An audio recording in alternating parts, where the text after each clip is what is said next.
Welcome, everyone, to the Islanders Never Say Die podcast. I'm your host, TJ, and with me here, as always, is our NHL analyst and expert, the grumpy old man. They say there's no shame in his game because he is always the same. That's me. Welcome, Grump. How are you this fine Saturday evening? Great. How about you? Oh man, I can't complain too much, Grump. I can't complain too much.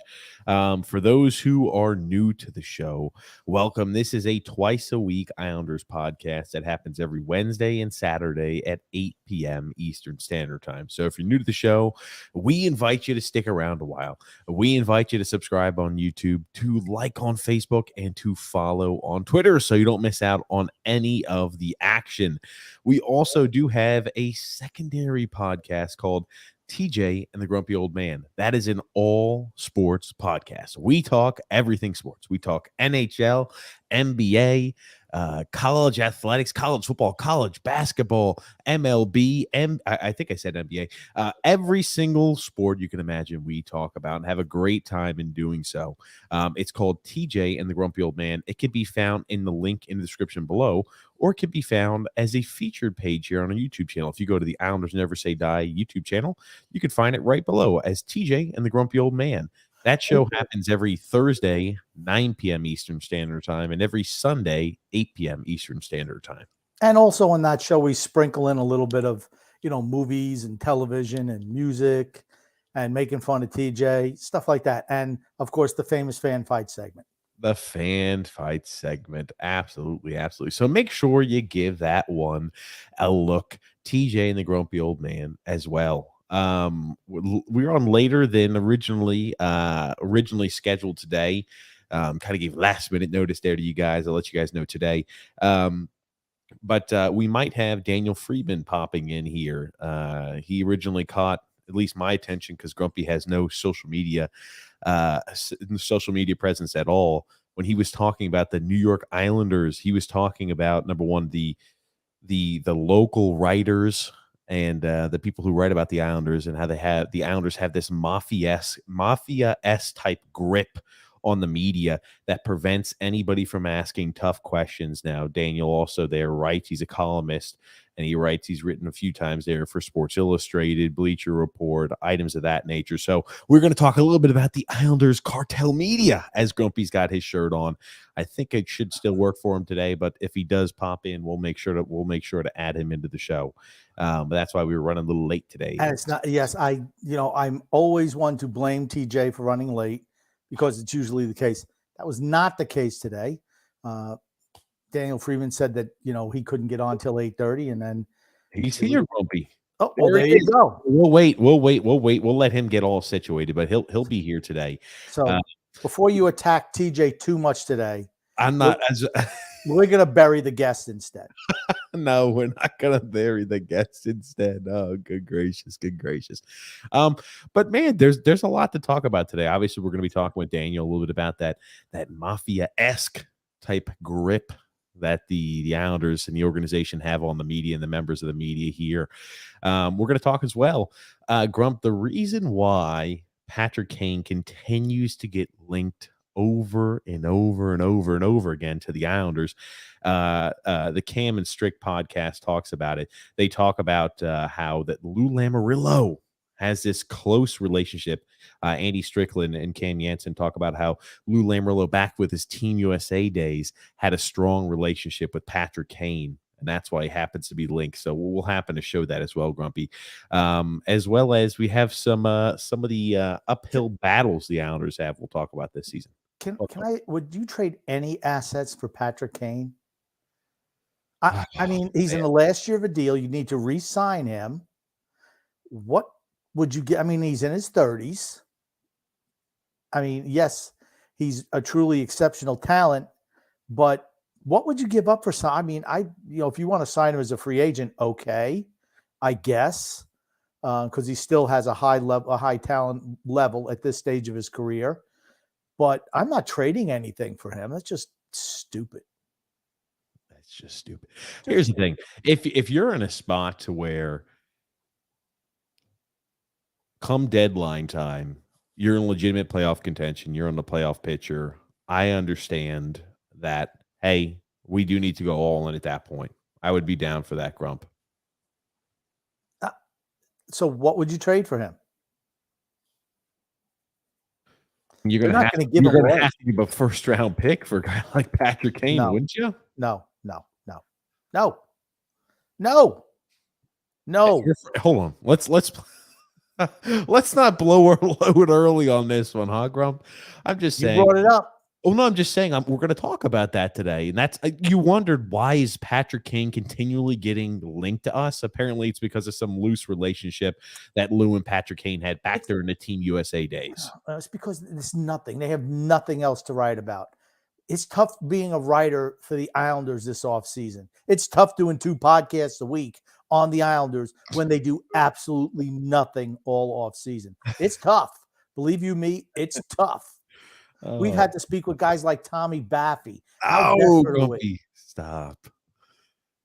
Stop, Grumpy. Play nice as always, man. I tell you, we love every guest on this show. There's not been a single I guest didn't that say we didn't enjoy the guests. I'm just saying we're scraping the bottom of the barrel of guests when we're going for janitors who work for Lou Lamoriello. I was about to say the bottom of the trash can. Is that what you're about to say? I mean, you know, that's tough. That's tough. You know, we're hoping to get something on a crinkled up piece of paper that constitutes Islanders news. Oh man, well, we won't find anything out until obviously like camp reports. It's only a few weeks away, right? We could start to see it slowly emerging its way down the path, Grumpy. That's always good. But yes, we got a full docket of things to speak about, Grumpy old man, which hey, for it being the off season, that makes it always kind of fun.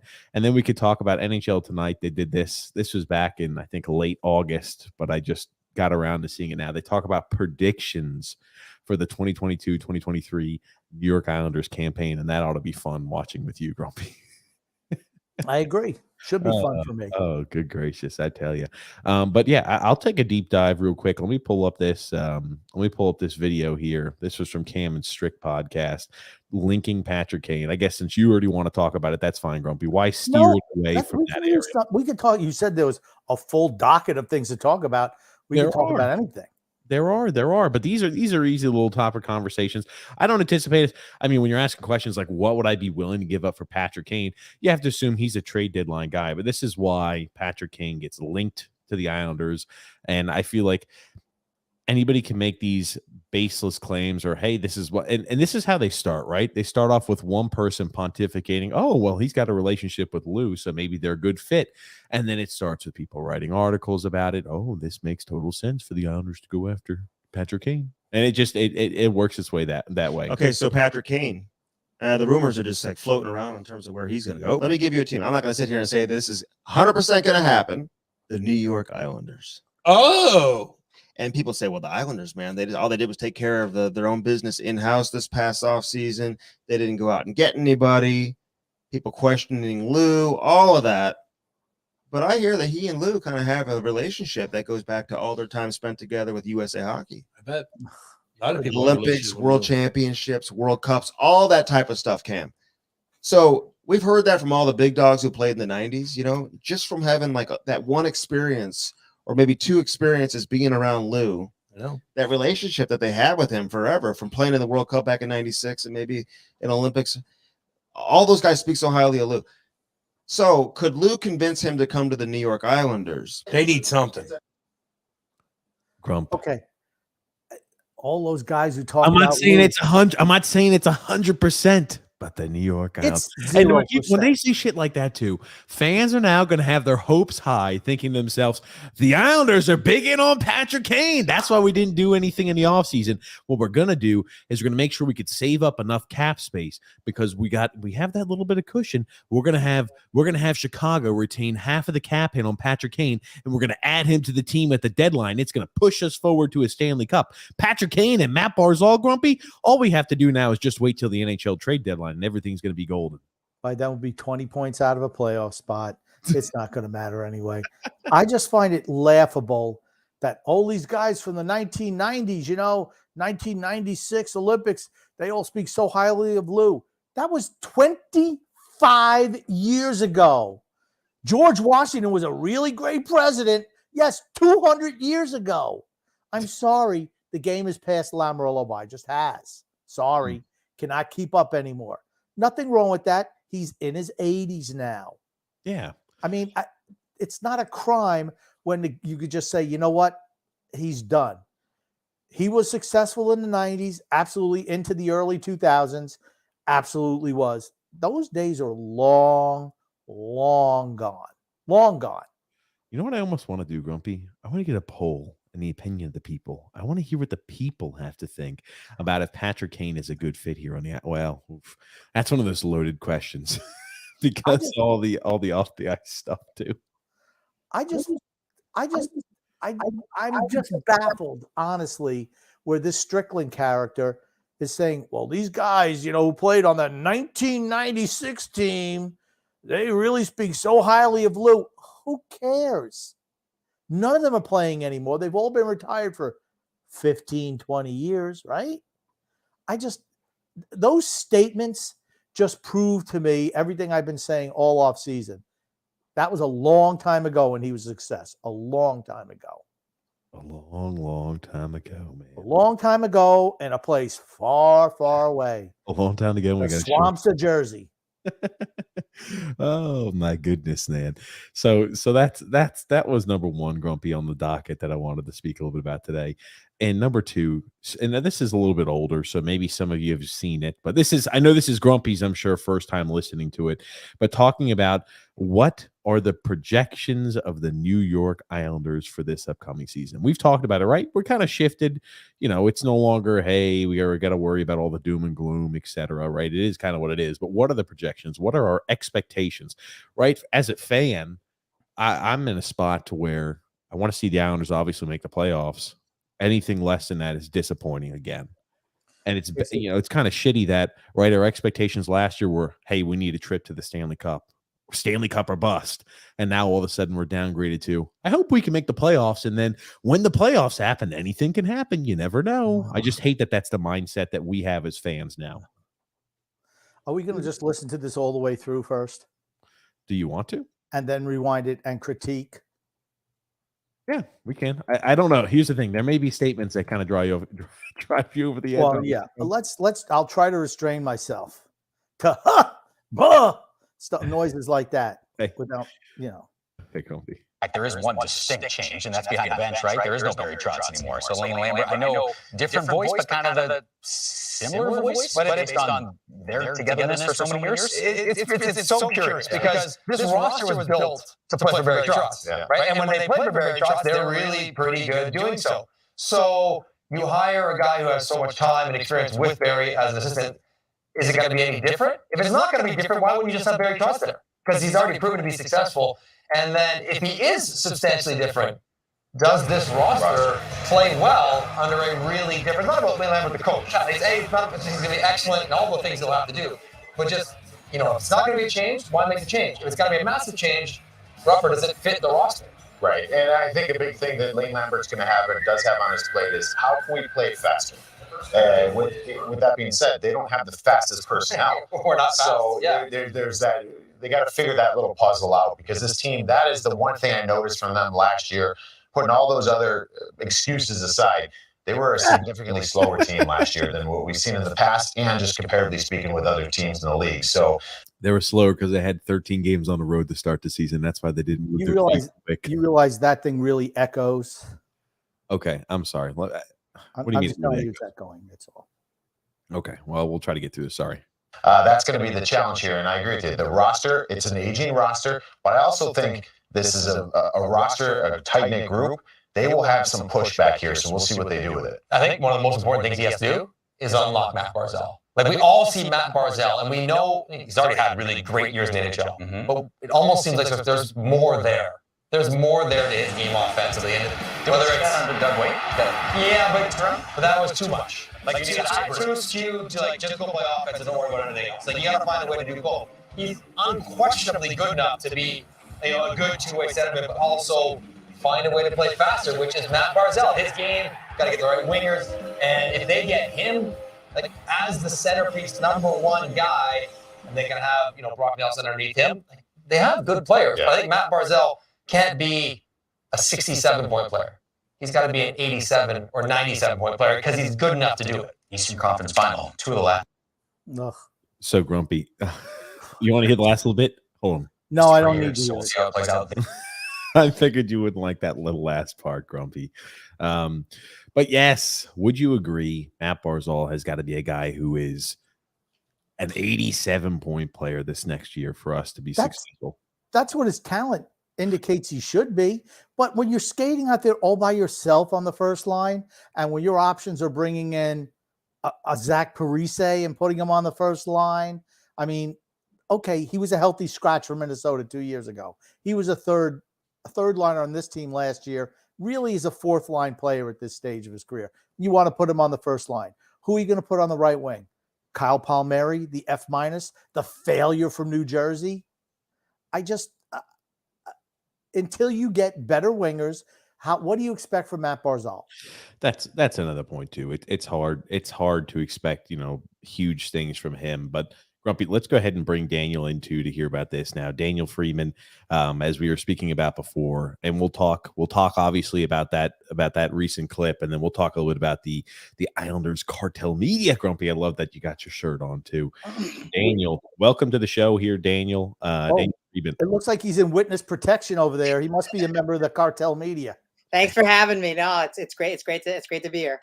He is a part of the Cartel Media, Grumpy, and this is what he should have blurred his face out and altered his voice. Well, he's dark. Associated with us is not very dark. They have my IP address, so I don't think it would do any good, And we can chemically alter his voice because we don't want him getting exposed. That's probably not even his real name, and let's just keep it like that. Yeah, we don't. Chose the most generic Jewish name possible so that they can never. We want to make sure that you don't get stripped of a press pass just for being on this show because they hate us.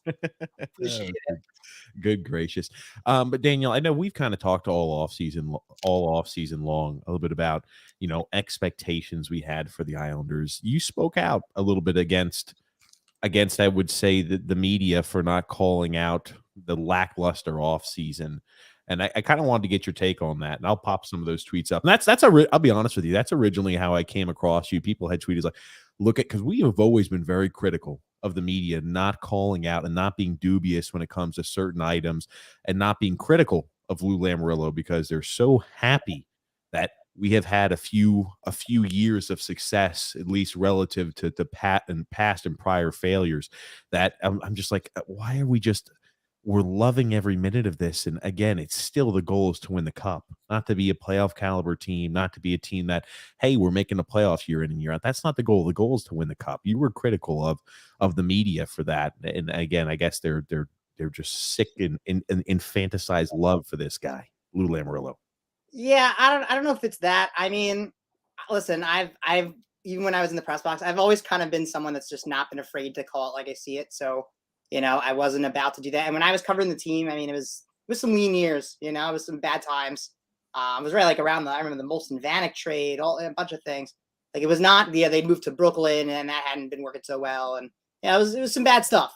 And so I kind of called it like I saw it and people didn't like that. But yeah, I think the same thing persists today. And like, I think in any other market you would have seen after the offseason that Lamoriello had, I think like you take Toronto, for example.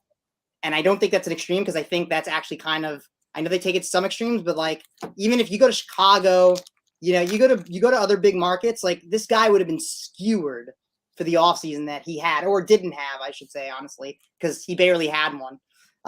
And here it's just, like there was some poking around a little and like, the Athletic kind of, had an article about like, he didn't like quite get a lot done, but we'll see. It was still like, I thought relatively tame, It wasn't exactly holding anybody's feet to the fire. It was calling out a little, but not really pushing it that far. And I kind of felt like, where is the, I mean, if you're professional, you don't want to call it outrage, but like, where is the objective, where is the objectivity? Like realistically, this guy just had a horrible offseason and it's not the first time. And it's coming off of the heels of a season where they were expected to contend for a Stanley Cup. Like this guy should be skewered in the media, and he's just not. And it's just, to me, it's emblematic of something that's been going on for years.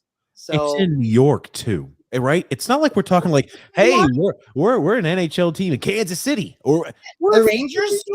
He would have been skewered. We're a small Brooks, market they team. ate him alive. We're a small market team. Just But we're ask not. anybody. But we're not.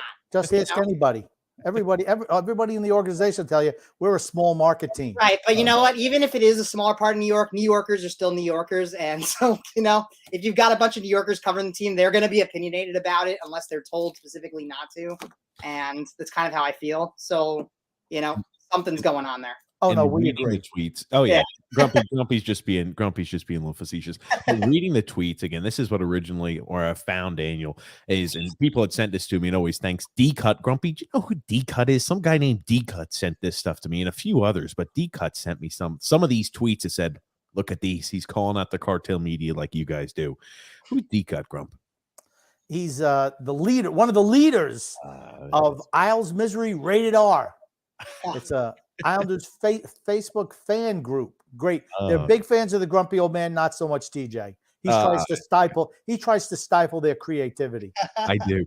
But Daniel came out and said the amount of rope Lamoriello and the organization get from the local media is unfortunately a symptom of the team's mafia-esque approach to media relations. But if the criticism came from all sides, the team would find it doesn't wield the hammer, it thinks it does. That was something Grump and I have talked a little bit about, and they said, realistically, what would happen if a guy like Andrew Gross, if a guy like Kevin Kurtz were to ask tough questions or to ask tough questions there after games, and to ask tough questions to Lou Lamoriello? Realistically, you've been a guy who's been in the box before. You've been a guy who's been there. What do you think would happen in a situation like that? I'll tell you what, on their own, if they were the only ones doing it, like if you're saying both of them were doing it or only one of them was doing it. Let's just say one. Yeah, then that doesn't work because they'll just ban one of them. It's got to come, meaning it's got to be like it's got to be like a full court press where, like, what are they going to do? Ban everybody, So because if you're worried that you're going to be out and like the Islanders will just say, okay, they'll tell Newsday, like, we don't want this guy at our games anymore. Go find someone else. They'll say you're welcome to keep him on staff, but like he's not going to be credentialed to cover games anymore. And they've done this with other big outlets before, so it's not like there's not precedent. They've banned guys from New York Post. So that's the problem, right? Like if only one of them does it, then they're going to be ostracized. Well, see, for me, you write an article saying why you've been banned because you're critical of the team, and everybody picks up on that. That's the end of that. I did. I don't know. Yeah, but I did. Bada did.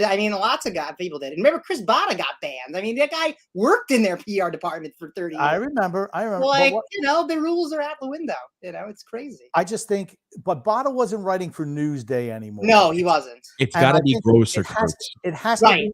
Right. Yeah, it can't be. Agreed. The grumpy old man or you. No, agreed. Daniel. Agreed. It has to be. Honestly, it's got to be. The only is Gross. Gross is the only one, because as much as they think that, because the Athletic is just subscription only, but Newsday, people read Newsday every day, and if he comes out and absolutely shreds them, that's the team paper, so to speak. Right. You need to come out. Brooks is a Rangers fan, and yes, all right. I'm pretty sure he was banned. Actually, I'm pretty sure he's on that list. Yeah. I'm sure he is, but he doesn't care. He doesn't care. No. But if Gross comes out, the Post is not an Islander newspaper. It's Newsday. No. Newsday. Right. But if he comes out and every day just writes an article slamming Lou Lamoriello in particular, the press. 4.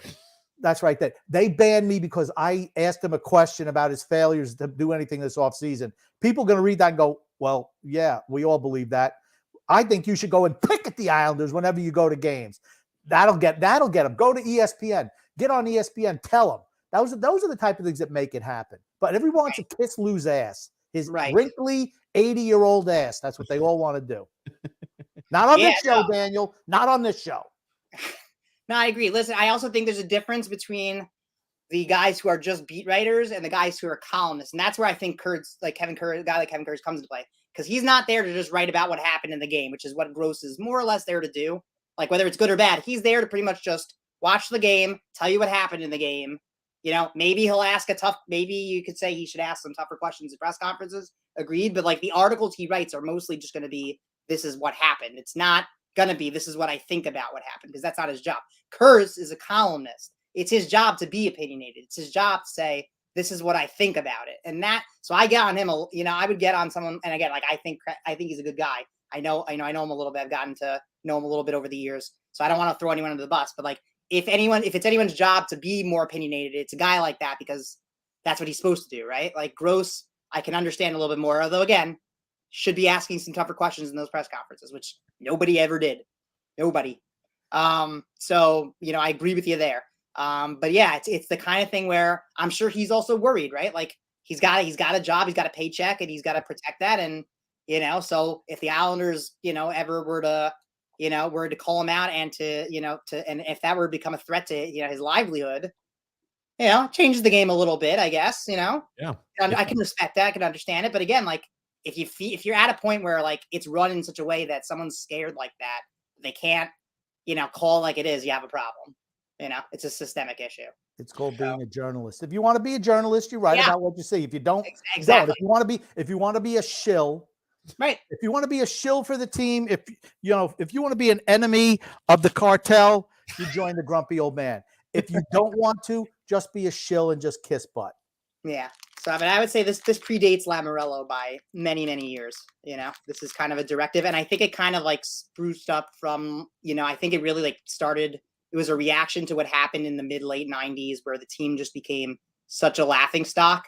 And I think they basically had a directive in-house that was, and I'm just assuming this, but, there must have been some sort of directive in-house, like, we're not going to get pushed around anymore, and we're not going to let this happen to us. And, the reaction to that was to just be super tight and try to control the narrative around the team because, and even outside of New York, right? Like in Canada, right? It was pretty common to make fun of the Islanders. Let's be honest, right? Like TSN had a field day making fun of this team with all the arena issues and everything. So like, it's not that they're wrong in that sense, right? Like there's reason to be concerned about the narrative, but when you control it so tightly that you don't even let your own reporters, say what's going on because you're worried about what TSN is going to say, that's when it's off the rails, right? Like you can't, they took a situation that they had a right to be concerned about and turn the dial up to 400, and reacted that way. And it's not healthy, it's very dangerous. Could you imagine anything like this happening in Toronto? No, I can't. Montreal? No. Well, the one thing I'm very curious about, because I know you had kind of mentioned, how does it stop, right? Big guys have to go ahead and call them out. I think that's probably unlikely. And here's the thing. You'd mentioned it. We've mentioned it before. Anytime you put a livelihood, at the docket where you say, hey, this could affect you putting food on your table, you're going to see a lot of people who maybe are, they might be all bark, no bite on that area. I don't blame anybody when you're in a situation like that where your job and your livelihood's put at risk. What is the most realistic way then, without people calling out that way, that's something, this type of culture to where we're a sports team and we're an organization that doesn't allow any critical questions really to be lobbed at either general manager, head coach, etc. I mean, like I've seen Gross a few times has made those critical questions and has been critical a bit of Barry Trotz, never really of Lou Lamoriello. I know he did make that article. What was that article, Grump, if I'm recalling? You might too, Daniel, where they were, I think, critical after the offseason and the offseason moves. They were a little lackluster. I don't remember. Okay, maybe it was by Gross, but let me get back to the question. I know I kind of jumped a bit. But what is the most realistic way outside of a member, them to all stand united and ask that question? What do you think is the most realistic way that the journalists could feel, number one, more free to ask critical questions, and us as fans could get the answers that we always are always left scratching our head about? Yeah, listen, I think it has to be some sort of like, I don't know. I mean, I almost feel like they have to, like, some of these guys have to come together and basically say, like, we're gonna be critical of the team this year, and like we're not gonna hang each other out to dry. Like if Gross and Kurz were to say we're both gonna do it, like how bad would it look if the Islanders banned the head writer for The Athletic and Newsday at the same time? Like they're not gonna do that. That's a horrible PR look for them.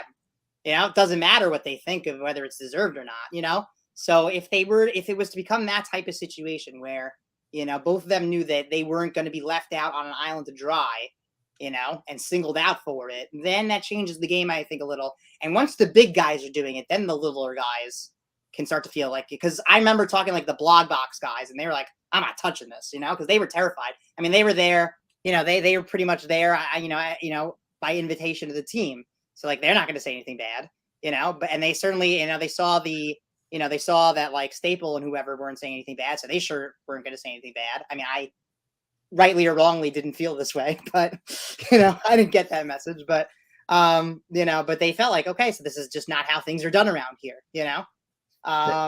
and so if that were to change, I think that would change the culture a little bit. I also do think if the team started to win, had a period where they won, and then like things started to taper off again, I think that would change. Once the team is not sheds the laughing stock moniker, like if you win a Stanley Cup, right? You're that's it, right? Like, you could say whatever you want about their past, but like they did it, right? And if it's okay if things taper off after a little while and people start to get critical again, I feel like maybe then you have a little more wiggle room. But right now, it's still so delicate, right? Like they just moved to the new arena, so that's finally just settled, right? They're still trying to figure out whether they have something here with this team, and whether they're going to have sustained playoff success. So that's not quite settled, right? They had Tavares leave, and now Barzell's under contract. Is he going to, it's still delicate, So I feel like, that's the only other way, right? Is if internally they felt it wasn't delicate anymore, or if there was just a push from ownership to get rid of the PR directive and the staff and replace and overhaul their communications department, that would also do it. But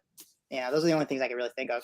Well, also you could have all the fans, go to the games and, burn Lou in effigy out in front of the building. I don't think they care about it. But you know who would care? The other TSN would care. Right.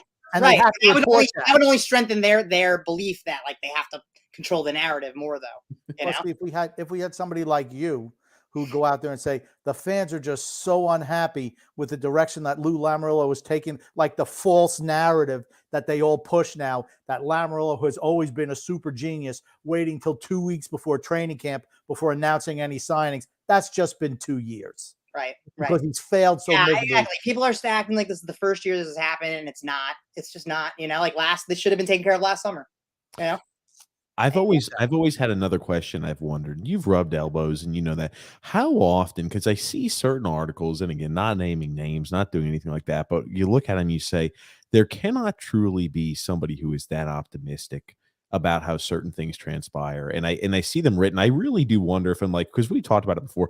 I don't know if it's at a dry part of the season where you just got to come up with content, but I'm like, I see like some things that are so unbelievably optimistic at time periods throughout the history of the Islanders. And I'm like, there cannot truly be somebody who believes this. And I wonder if they're just trying to give somebody a reason to be optimistic because people who are happy are maybe going to read more often. I don't know. It maybe is an odd question, but how often do you think people write things they don't believe in?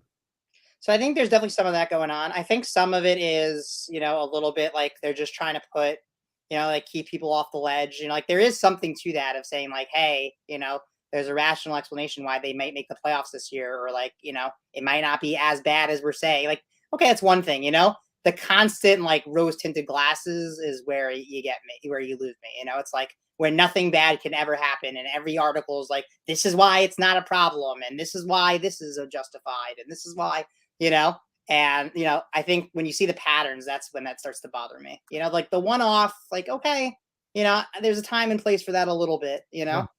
But I definitely think some of it's going on where like they don't fully believe what they're saying and they're trying to be optimistic because they feel like they have to be. I definitely feel like there's some of that going on. I refer to those people as boot-licking weasels. Well, here's the thing. I look at this That's now. being generous.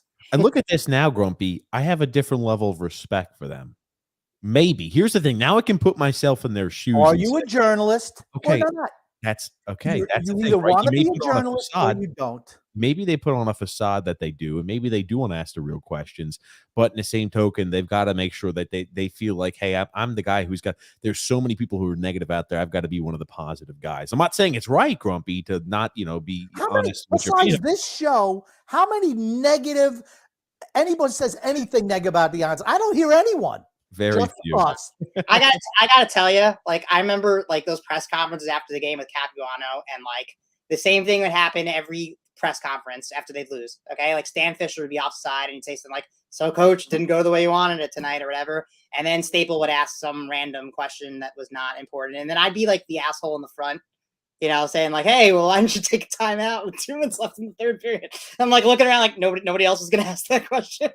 Like, I remember one time my brother texted me out because he was watching the press conference. He's like, "I swear to God, I thought Capuano was going to murder you."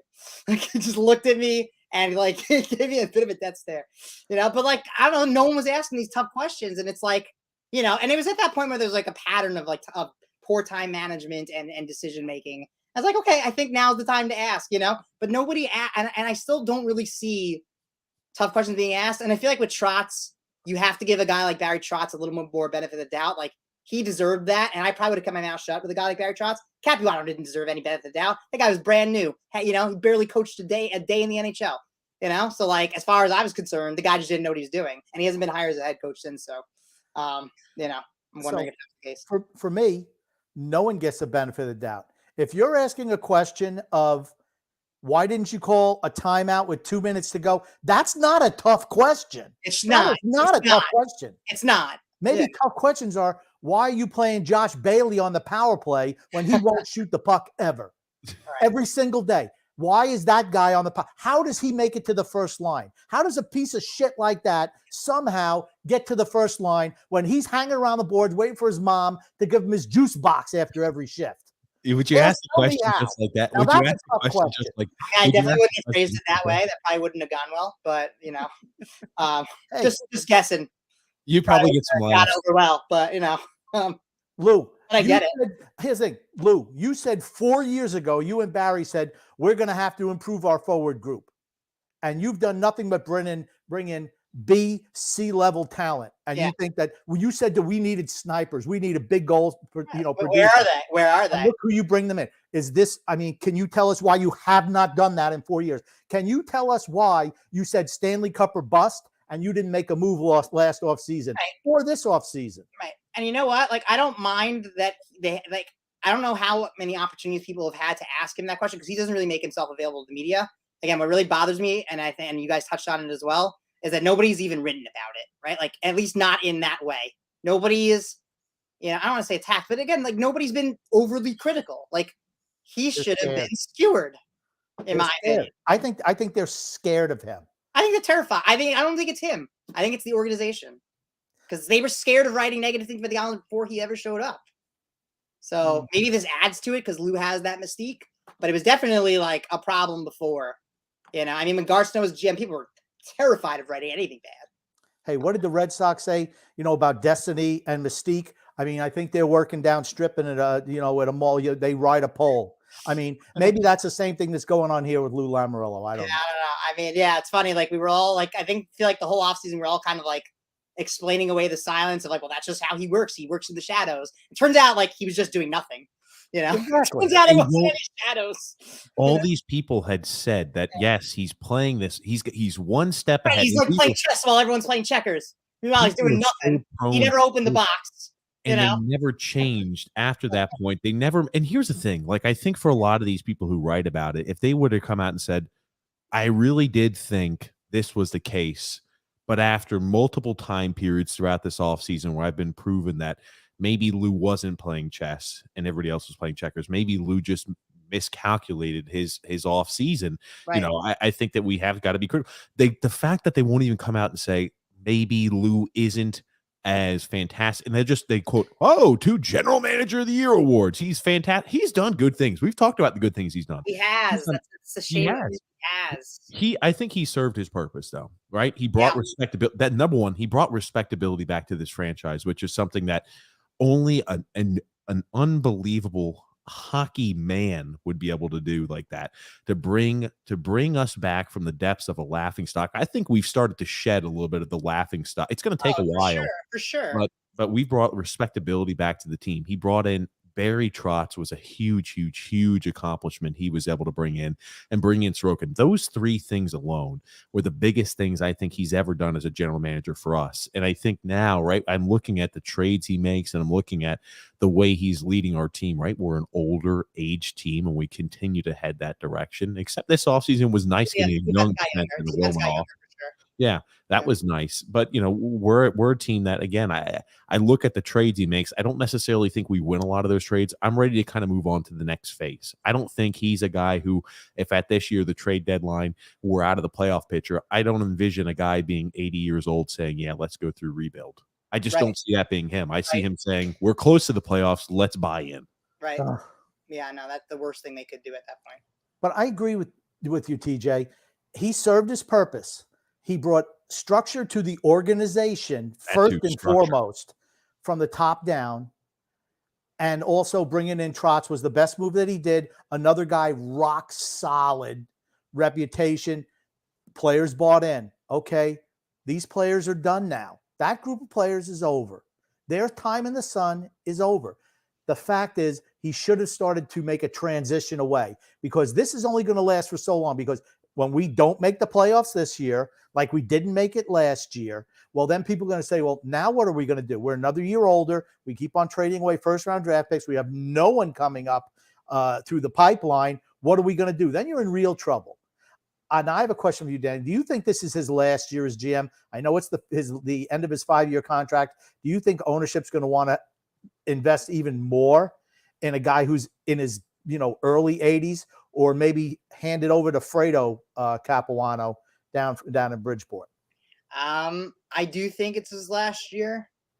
I also kind of feel like he shouldn't be able to have it. I kind of feel like he should have been fired. Like really, as the summer came to an end, I think that should have been the end. And that's the first time for me also where I kind of said, like, okay, now it's time. Because like before that, like you give him a shot, you let him. Okay, last summer didn't go the way he wanted to, but like maybe this summer he'll correct it. I think the minute he fired Barry Trotz, actually, it was the minute where I started to really like what's going on here, And then between that and then not getting the guys that he needed to get, like that's just. I think he'd be a good team president. I don't think he's a good general manager. And although now I'm not even sure about the team president thing, because again, like the Trotz thing really, like although I should have, because he's fired coaches left and right his whole career in New Jersey, right? He fired coaches during winning seasons. A week before the playoffs. He coached himself, right? Like, yep. Yeah. So, I mean, like, I guess it's not that adequate, but I think it should be his last year. I happen to think that they can make the playoff, but I also think this is like their last shot. Like if they don't do it this year, like they're not going to do it, like if by the deadline you see that it's just not like you got to start selling off, So do I want Lou Lamoriello to be the guy who's in charge of that process? No, honestly, right? Do you? I mean, if they're going to tear it down, like you want the next guy to kind of be like, I feel like he could almost be fired mid-season.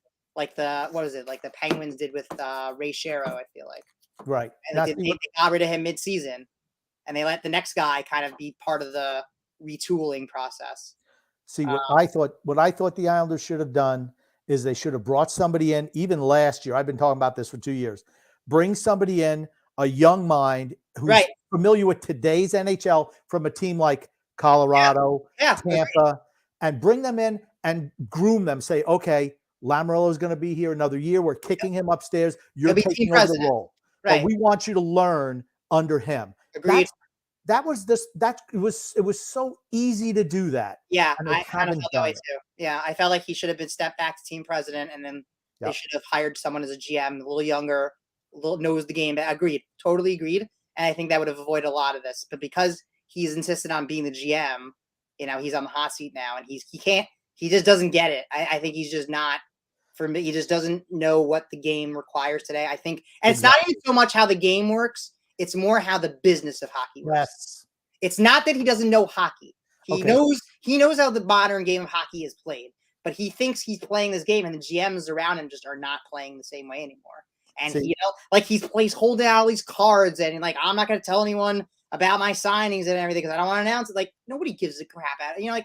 He doesn't understand how the business side works anymore. He knows how to put together an organization. Like he knows how to appoint people in certain positions, and he knows, right? Like Barry Trotz is a perfect example. Like he knew what kind of coach this team needed, and a good team president should, and he knew Barry Trotz was the guy.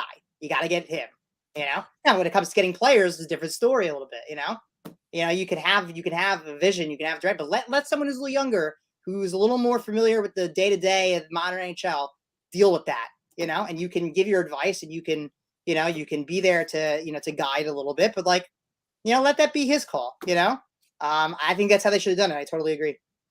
And for those who are listening to this podcast for the first time or who've been listening to this podcast for a long time, no, I did not send Daniel the grumpy old man talking points. as he goes off and says exactly what I've been saying. He did. Grumpy did want me to send this weird encrypted email to Daniel, and I said, "Grump, it's odd. Okay, I'll send it." But I wanted to go back on one point, Daniel. You said that your question and doubt for Lou came in to when he fired Barry Trotz. Tell me a little bit about what you mean on that, because I'm a little curious as to. I mean, like, was it you thought Barry Trotz was still the answer at head coach, or? I just don't know that I don't know that this roster is going to accomplish as much under a different coach. I think Barry Trotz got more out of this team than a lot of other coaches would. Like, I'm not convinced they go to the Eastern Conference twice in a row without Trotz at all. I think he got more out of that team and I think we've seen that his whole career, right? Like, he made Nashville Predators teams that were just okay on paper. He made them very competitive for a long time, right? Like, there were so many years where and they were a very young team, but they were competitive pretty quick. And like, he was there from the beginning. When there were years their best scorer was like David Legwand and they'd be in the playoffs, and like, so he's made a whole career out of that. So, and like when he had talent to work with in Washington, obviously that was the perfect, you knew that was the perfect mix. You knew he could push them to where they needed to go. And I felt like the Islanders, if they could take the next step, they could put him in that same position. You just give him a little bit more to work with, I almost felt like the onus was being placed on Trotz rather than the fact that the team had not been improved the way it needed to be. And if you had handed Trotz that team, you could have had a different outcome. Instead, you're putting it all on the coach when you did nothing, and like, to me, that's a little odd, So like, you can nitpick certain decisions he made, this and that, but like, and I feel like, like he probably, he didn't have his best season from a coach. I feel like he was probably a little frustrated at times. But part of that is also the hand he was dealt, the deck. You gotta play with the deck that the hand you've been dealt. And like, that deck of cards wasn't terrific, right? Like that forward group. And then you ask, like, well, why is Josh Bailey? Like, well, if they had a really defined top six, like, it wouldn't even be a question. Josh Bailey wouldn't be stiffing the top six, right? Like, it's Lou Lamoriello's fault for giving him an iffy top six to begin with. That allows for a possibility of Josh Bailey to be playing in the top six. Right? If you have six really good forwards, he's not pushing any of them out of the way. So it's on Lou, and I feel like it was just a strange reaction. Like, oh yeah, that's the thing, that's the problem. The Hall of Fame coach, we got to fire him. Like, of all the things that went wrong, So to me, that was a little, Quick question for you, Daniel. Do you think that he saw what Lane Lambert did in the 3 games? And I'm sure he sees things behind the scenes that we're not privy to with the development of the younger players, where Barry just steadfastly would never, ever give them a shot. One mistake, you're gone. Where we saw just for the few games that they played under Lane Lambert, guys like Bellows and Wahlstrom and Dobson all seemed to step up their games a little bit. And do you think that maybe Lamoriello said, you know what, Barry, you've not been trusting these young guys. We need to transition to these players a little bit. And he didn't see him having that ability to do that. And that's why he went with Lambert. I actually don't. I think it was entirely player driven. I think Matt Barzal and maybe a couple of the other young guys basically walked into Lou's office and said, we want him gone. And I think that's what happened. The exit interviews. That's I blame Lou for listening for listening to them, frankly. Really? Like, yeah, because I think Trotz is more valuable. And if like I do. And like Barzal is a good player, you can trade him for another good player that wants to be here and play for Barry Trotz. You could trade him for a player of equivalent value that wants to play for Barry Trotz. I'd rather have Trotz and let's say Mark Scheifele than Matt Barzal and whoever's replacing Barry Trotz. I've got a lot to digest because I had a question too. My point is, I do think that was what drove it. And I also would say, like with some of the young guys, like I think that, to be fair, Oliver Wahlstrom got a shot at first, and it wasn't like one mistake. Capuano used to do that. Like Ryan Strome would make one mistake, and Ryan Strome would get benched. Like that second year, it was just such a disaster. Got benched every 5 seconds, and he was terrified of touching the puck. Oliver Wahlstrom got some chances, and honestly, like I saw him do some really stupid things, like really early on. And I think like if you're a young player in this league, for the most part, you have to prove that you're trustworthy. If you're a veteran, you have to prove that you're not trustworthy. So for a guy like Wahlstrom, like the coach barely trusts you to begin with because you're young, and like you get out there and you take some stupid penalties and you turn over the puck, like it's not going to help, Do I think that there are coaches that would give him a little more rope? Yeah, I do. Definitely. Trotz isn't one of those guys. And you could also argue the Islanders were in win now mode. So like maybe you can't afford to give a young guy that much rope if you're in win now mode and you're in Stanley Cup, Stanley Cup or bust mode, so there's different factors at play. But, I think to be fair, like Wahlstrom did make a lot of mistakes. I think that prompted the lack of trust. I don't think it was just like one mistake, bam, now you're benched, now I don't trust you. I don't know if it was that simple. And certainly you see with the defensemen, he gave them a lot of rope, and he's like, some of them have come along very nicely, like Dobson and Pellick and Pulak. Like those guys have developed very nicely. I want to interrupt here. Now you're talking go about ahead. Wallstrom. Yeah, and again, like I've always used the analogy of the carrot and the stick. When you said that it was multiple mistakes, Wallstrom at the beginning of the year was on pace where I think he was leading, or over like a 2 or 3 week span, he had most points per 60 minutes played of ice time. At that point of time, he still was logging only about 11 minutes of ice time a night, right? When you're seeing a guy who's feeling it, you know what I mean? The young guys, we've talked about the ebbs and flows and the ups and downs of the season are much further exacerbated. They're going to have higher highs and much lower lows. And I've always said that when you have a young guy like that, sometimes they're not true professionals yet. They need the carrot. They need a little bit of love, tender love and care. When some guys need the whip, you got to go ahead and beat the hell out of them in order to get the best out of them. The way Wallstrom strikes me, at least performance-wise, he needed the carrot more than a whip. Yeah, I think it was more the player relations, and this is always the thing I've had with Trotz.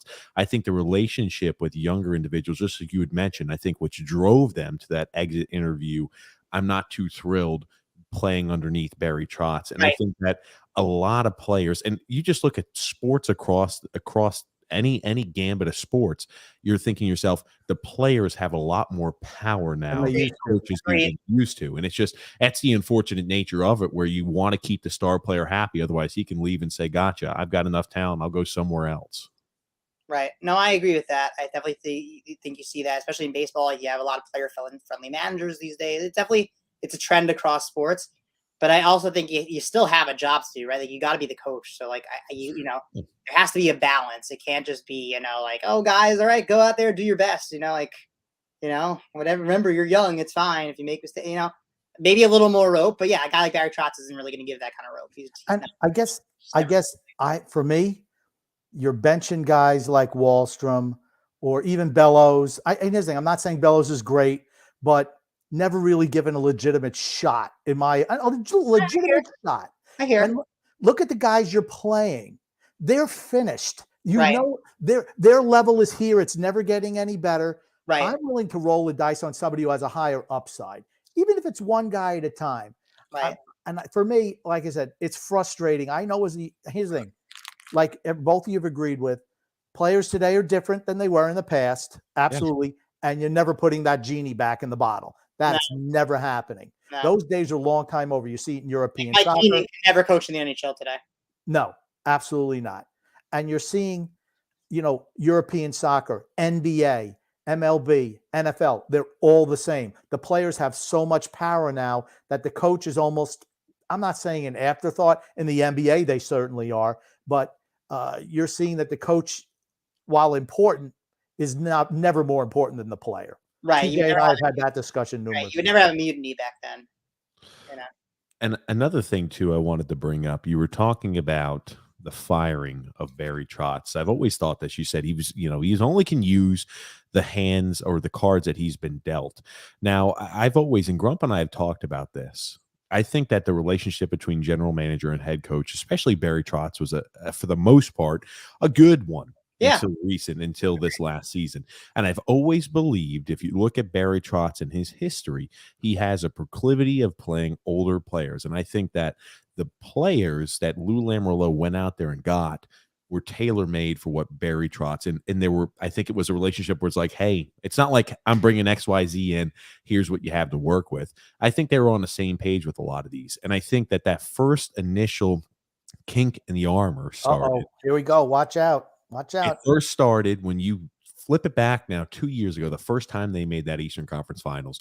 Barry Trotz was very vocal at the end of that game, talking about how Nick Leddy was the second best player after Varlamov by a country mile. And that's what originally caused the trade from Devon Toews. Right now, we're putting our tinfoil hats on, ladies and gentlemen, conspiracy theory time. But Devon Toews was the guy that they dealt that offseason. I think that didn't help the relationship. Maybe Lou wanted to keep guys. Who the hell knows? But I think the players that Lou Lamoriello, the reason I brought that up, I think the players that Lou Lamoriello surrounded Barry Trotz with were all players that Barry Trotz wanted. So the hand that he was dealt was the hand that he picked, if that makes sense. to some extent, but I also am sure Barry Trotz was sitting there waiting, and saying, "Where's my sniper?" Like I'm sure Barry Trotz didn't tell Lamoriello, "Oh yeah, we don't need Vladimir Tarasenko. Like I don't want him." I'm sure he wanted him. And like he knows because he won the Stanley Cup with the Capitals. He knows how valuable a guy like Ovechkin was. He knows what kind of team he needs. So like when he needed a more defined top six, and like that's where the GM, right? GM's got to put the team together. Obviously, I think like I'm sure the Trotz had input on like bringing guys like Bajo and Palmieri, but I'm sure he also was saying, yeah, these guys will be great secondary players. Like we don't, he never thought like, oh yeah, these are going to be like our big moves. I'm sure not. And if he did, I'm sure he would have said like, that's great and all, but we need more than this. I was just listening to TJ talk, and I think you should be doing a smooth jazz radio show, TJ. I mean, you listen to Daniel; he has a distinctive voice. Me, everyone knows I'm crazy, and then TJ comes in with that smooth jazz voice. Let's hold out a minute. Yeah, let's play little Miles Davis. If I knew about any music, Grumpy, I'd talk about it. But it was an off season that has left us with more questions than answers. 100%. And if I could just defend the Taves thing for a second, like let's bring ourselves back to that moment, right? Like, I mean, Devon Taves had shown some flashes, but also some like really bad tendencies, and Nick Leddy also had never played better hockey, arguably. So, like to say at that point, like Nick Leddy is more valuable than Devon Taves was not a reach, and noted that Devon Taves is playing on a loaded Avalanche team, and like if he was anywhere else, I don't think he's like sniffing the point totals he's getting right now. I'd say the point totals are higher because he plays on a better team, but you could say that across the board for anybody. I could say Cam McCarr's point totals are a lot higher because he plays on a high offensive octane type of style team, and he's a great defensive partner with them. Now, when you talk about Devon Taves struggling at that time period or showing moments where he struggled and Nick Leddy looking good, Nick Leddy always had this freaking lazy ass mentality of not hard, not working on it. There goes the jazz voice. Lazy Leddy, as I endearingly called him throughout there. There's nothing, and like here's the thing: as Trotz is a head coach, I don't know how you could look at a guy who could skate like the wind, and he'll have time periods where he floats back in his own zone, gets pickpocketed, and they pass it to a guy streaking down. He puts it in. How the hell are you not tear a guy's helmet off, say, don't fucking come back out here again? Like, I don't understand how you can who has the ability to. Well, he never missed a shift. Nick Leddy never missed shifts. They love Nick. Nick Leddy is a veteran, right? Like, if you're a veteran, you're going to have more rope. See, sorry. That's right there the issue I have. I agree, but I'm just telling you that 9 out of 10 coaches would do the same thing. You know what? For me, maybe that's why you lose the Matt Barzals when you continually rip them in the media for years and years, and you see other guys who are half the players making the same mistakes, never get called out, which he's done. He did numerous times. We have a very reliable source that there was an incident last year after a game where he and Barzal went at it in the locker room. I heard about that. And from that time on, he never said boo about Matt Barzal. Not once the rest of the year. You never heard him kind of like say to you, like Matt Barzal's a little bit of a baby. Maybe you know what? Maybe, right? Like, doesn't he come off a little bit as like not at all? It doesn't come off at all babyish, because here's the thing: if I'm a guy who is the most talented player on the team, I've put blood, sweat, and tears out there on the ice. I'm a guy who, at the end of the season, when all the veterans had checked out and were freaking loafing around, taking that country club mentality that this freaking organization has had for decades, when they had that, I'm out there talking about how we need to have energy. I don't like the effort level I see out of some of those guys. It doesn't come off as whingy. It comes off as a guy who's emotional. I think he wears his emotions on his sleeves, and that could be a problem sometimes, but he's a guy who truly wants a team to win. And I look at it from a position of, I'm glad somebody has the same passion that I'd want I'd want a captain to have. Okay, the passion is nice, but like, you know what I say to that? I say, like, and I've kind of felt this way, like Matt Barzal better have like 80, at minimum 80 points this year. Like, I would say 20 a game at minimum. Like, it's put up or shut up, right? Like, if he's the one who's saying we need change, and like that's okay, fine. Like, show it to me. You're an 80-point caliber player. Put up 80 points. Okay, but what kind of change have you done? You're playing on the helicopter line. It's him with no wings. I would say he's talented enough. I would say he's talented enough in theory to be all good by himself. He'll go out to carry Leo. Honestly, I do think he's that good, and that's a testament how talented I think he is. But yeah. I think we There are guys absolutely like can. Tavares didn't matter who he played with. Didn't I feel matter. bad for Didn't what matter. we He did made his to line Tavares, mates better. too. He played with freaking P.A. Parento, and P.A. Parento was a career, and Matt Nelson, the Olsen. career minor leaguers. I've, when they I've showed always up. said that John Tavares, while maybe not as talented as Matt Barzal, is a better player because he made everyone around him better. Where Right. Matt Barzal, Right.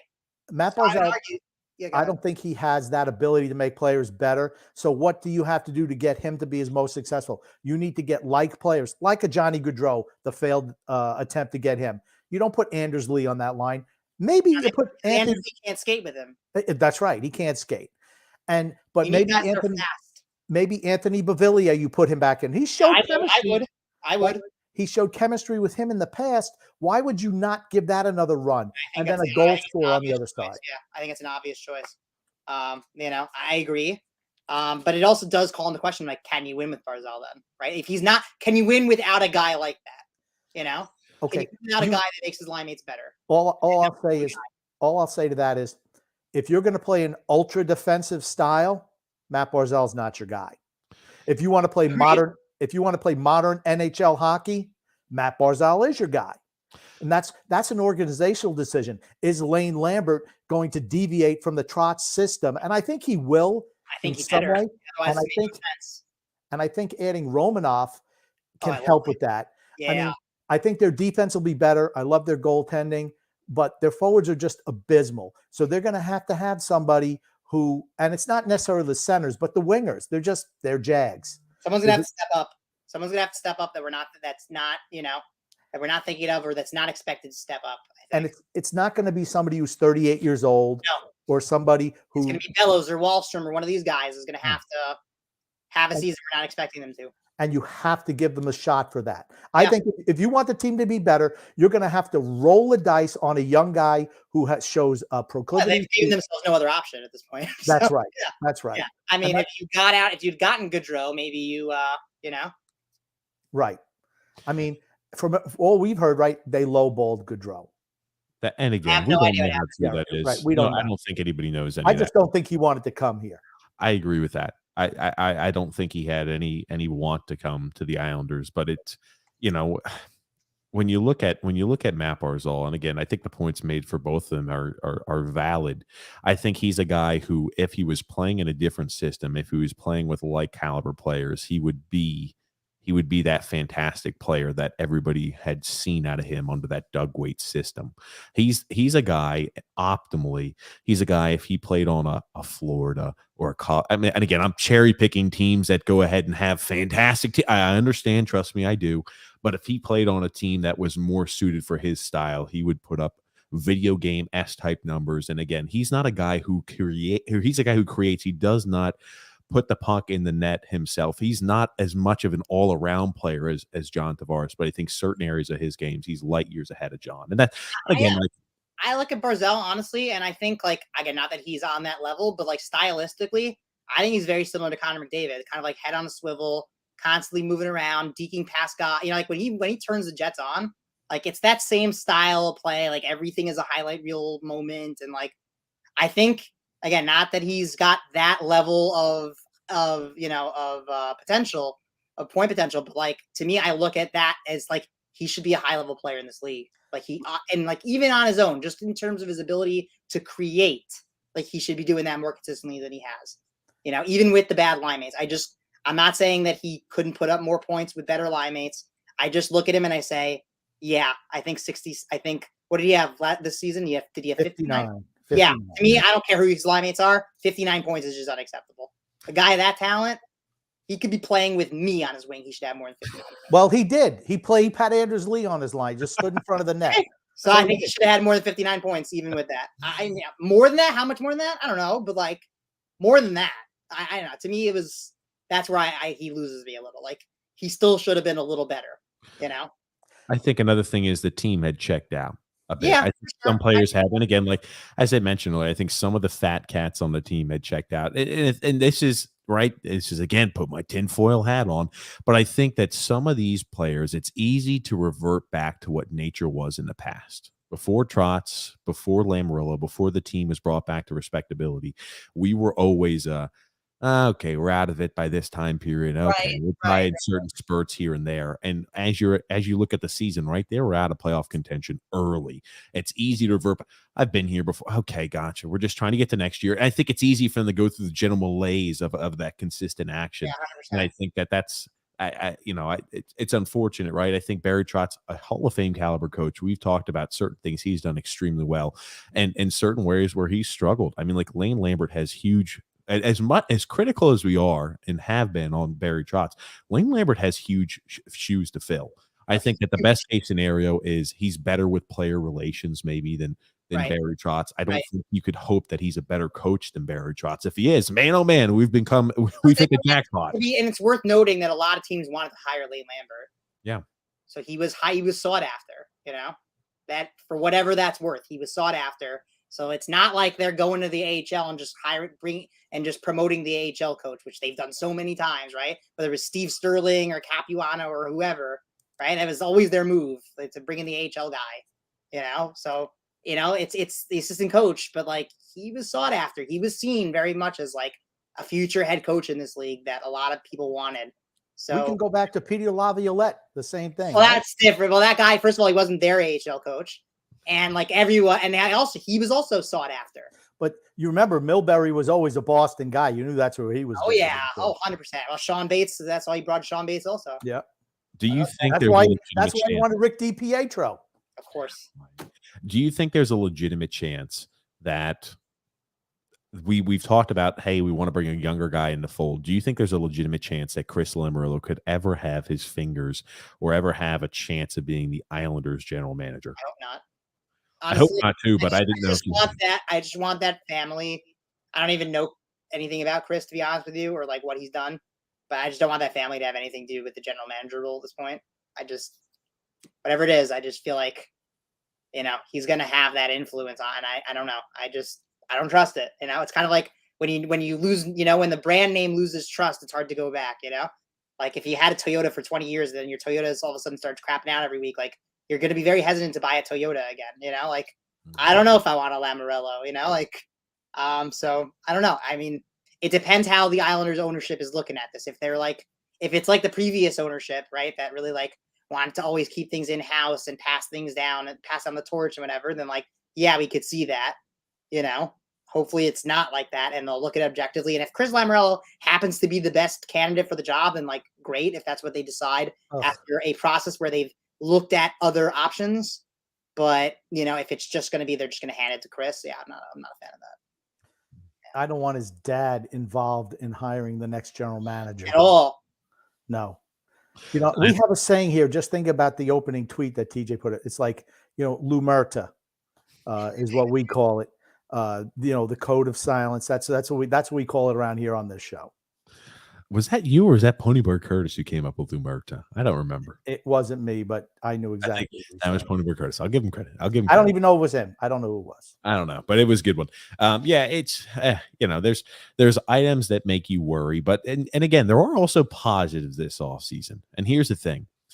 I don't like that we traded away. I thought that, again, I still stick by this, and I hope I'm proven wrong. I still think that we gave up too much value for Romanov. That's my opinion on it. Okay. Again, it was maybe hyperbolic on it when it maybe. I think if you drafted a Romanov in the first round, you'd be very happy. I don't know. What, Grumpy? Are you trying to tell me that my statement saying that was comparable to statutory rape, Grumpy, was a little over the line? You're crazy if that's the case. I thought it was borderline over the top. Okay, borderline over the top. Okay, I was over the top. I apologize. I was over the top. Out there. Yeah. For me, all I said was, if you would have traded that for a 32-year-old defenseman, I'd have a problem with it. For somebody who's 22 and who's going to ostensibly play with Dobson for the next 10 years, I don't have a problem with it. Yeah, he's young guy term, already established. All right, he's still not there yet, still rough around the edges, but you like what you've seen from him.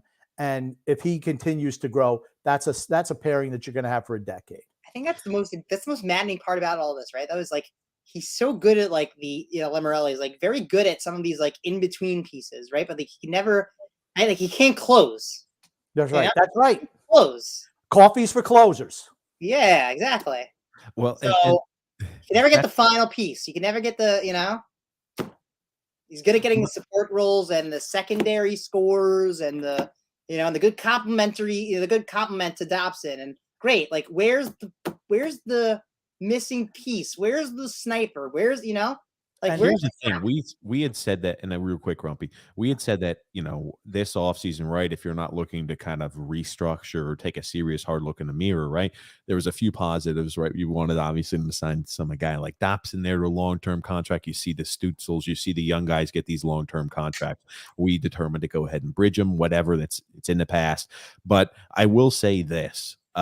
We didn't get older, which is a plus, and we didn't continue to trade draft capital and future. We didn't continue to trade the future yet, albeit for older aged veteran players. So that if I look at the silver lining, we did get younger in defense. We did get a guy who's solidified, right? Our top four is solidified for 5+ years down the road. We didn't get older this offseason. So even if come trade deadline, we're out of the playoff picture, it's easier for us to go ahead and recoup and say, yes, we're committing towards restructuring. That's the only you can get rid of Varlamov. You're going to have pieces that you can move and get first round picks and second round picks. You're going to get them back. Agreed.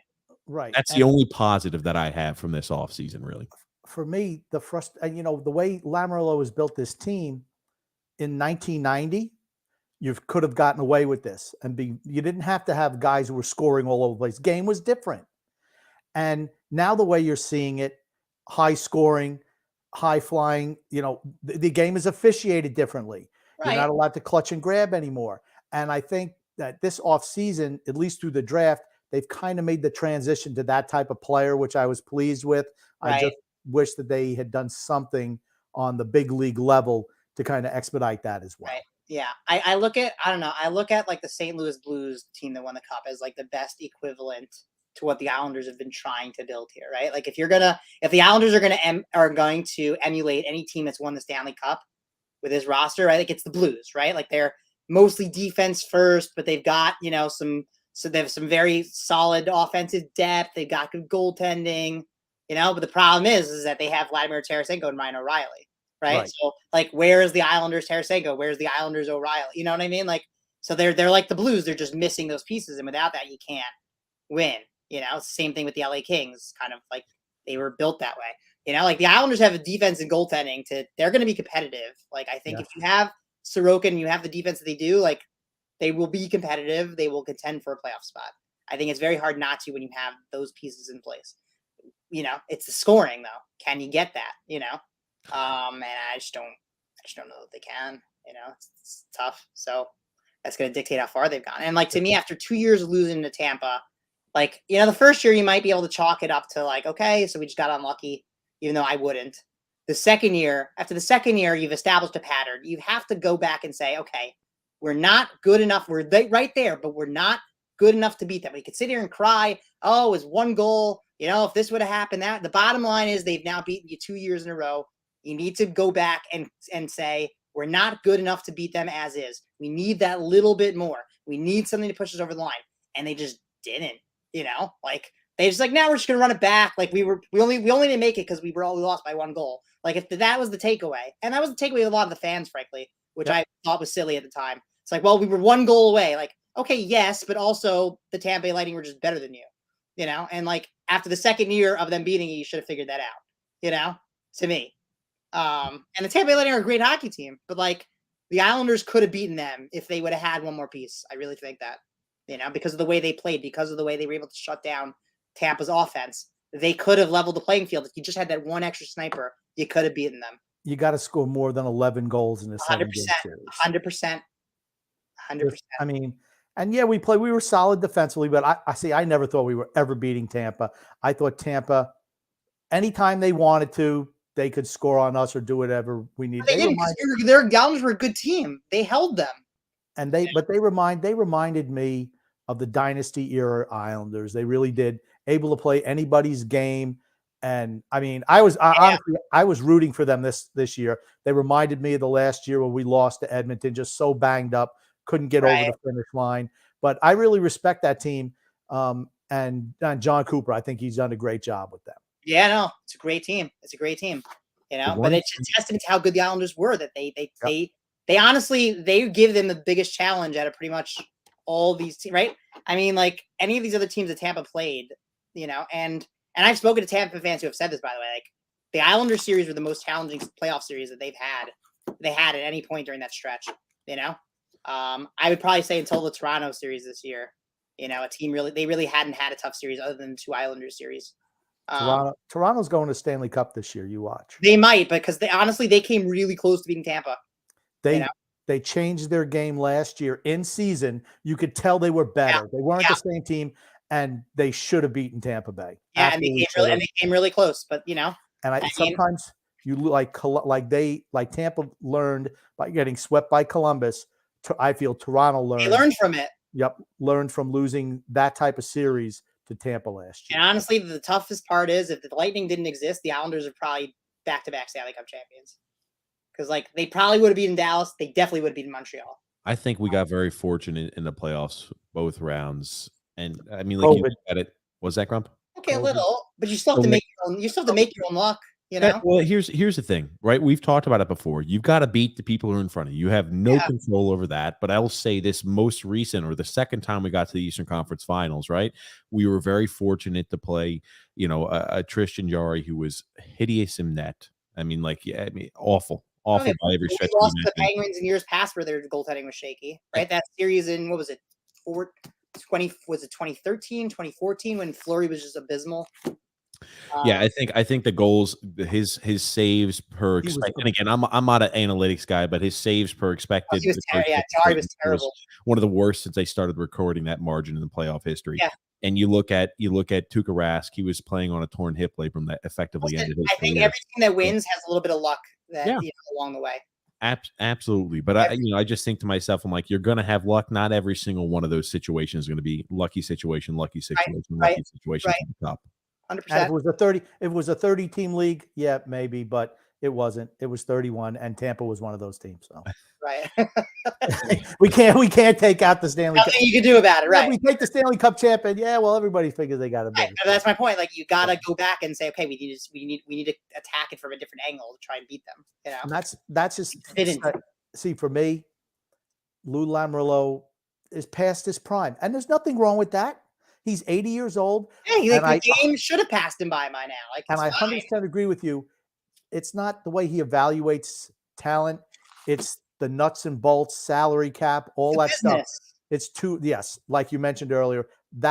I think, like you listen to the fans, like, we're in salary cap hell. We only have $12 million. I'm like, people, there are ways to. Of course, there are ways to manage it. We're not creative enough. We're just not creative enough. He's too stubborn. And by the way, same guy who found a way to get rid of Andrew Ladd's contract, which was a lot less attractive than what they've got, to work with right now. So, the one thing too, I've got a few questions, and I think they're more philosophical questions in nature. And I went ahead and we got to do our ad read. I would love for you to do the philosophical question segment. All right, because I know that's not for me. But do the ad read first, please. Okay, that's right. Sorry, guys. Our sponsor today is DraftKings. Football fans, the first Sunday of the NFL season is here, and DraftKings Sportsbook, an official sports betting partner of the NFL, is giving new customers a can't-miss offer to celebrate the return of the NFL season. Right now, new customers can bet just $5 and get $200 in free bets instantly. And as an added bonus for week 1, everyone can experience the thrill of DraftKings early win promotion. It's simple. Bet on a team to win, and if your team leads by 10 at any point during the game, you get paid instantly, even if your team loses. Download the DraftKings Sportsbook app now and use the promo code THPN and get $200 in free bets instantly when you place a $5 bet this Sunday. That's promo code THPN only at DraftKings Sportsbook, an official sports betting partner of the NFL. A minimum age and eligibility restrictions apply. See the show notes and description for additional details, ladies and gentlemen. That's right. First week of the NFL coming up tomorrow. I gotta love it. You gotta love it.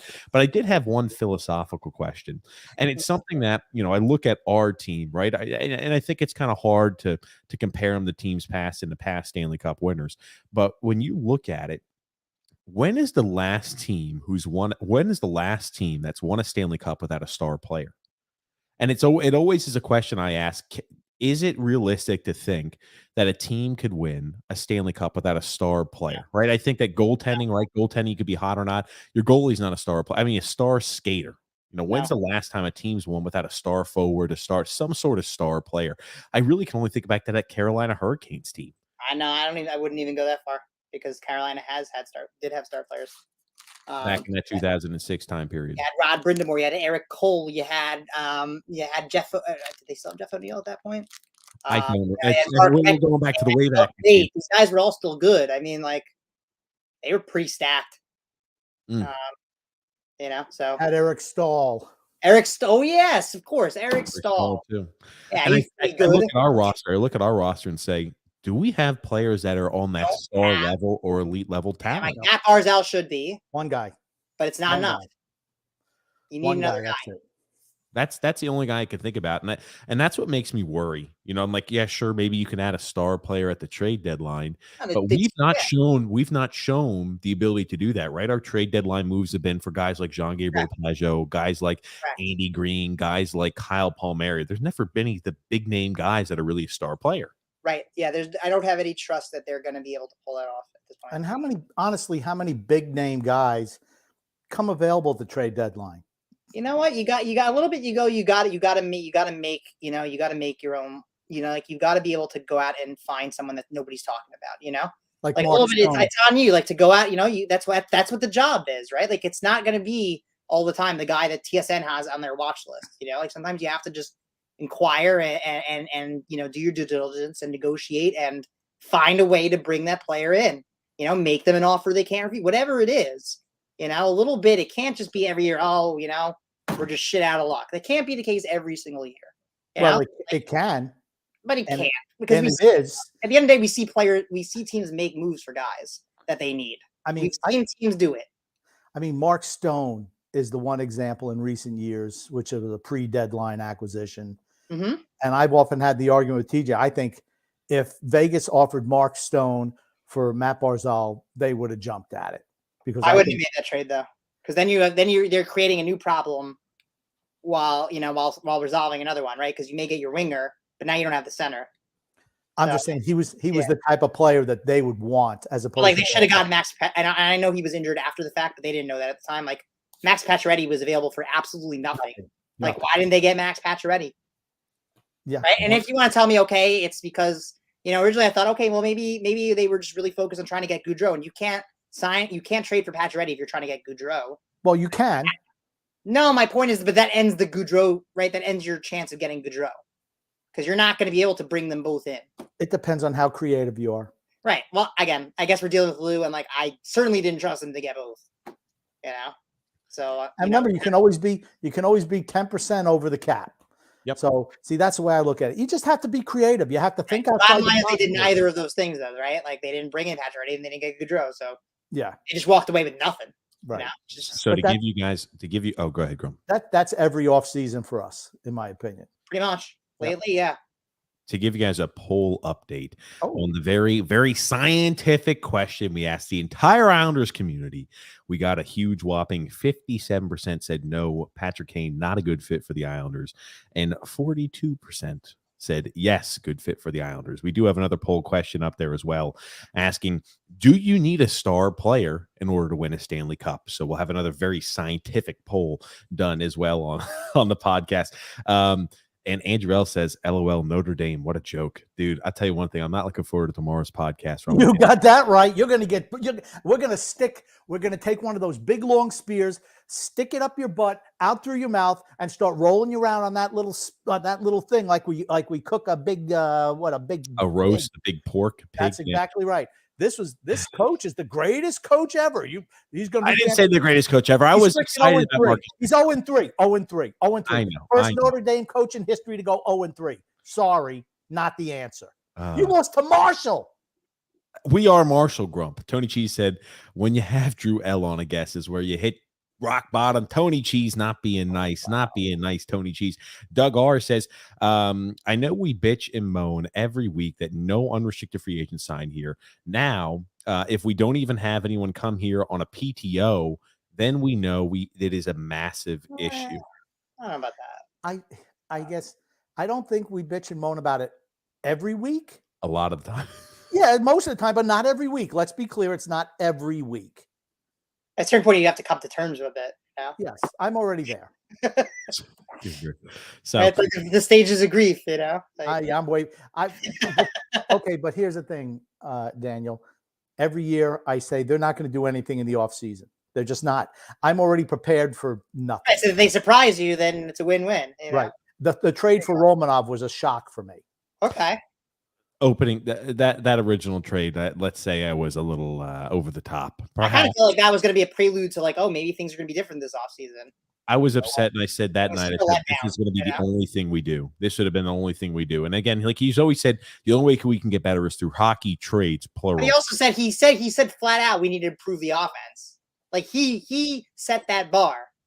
So he went out and did nothing to that end. We need to add more firepower to this team. I mean, what they think is when they say something, no one's going to remember. They forget that there's the internet and video. It's not like the old days where, everything was just in the newspaper and then it lines the birdcage and everybody forgets it. And certainly nobody remembers from 3 years ago. I just want to address the last thing about the PTO.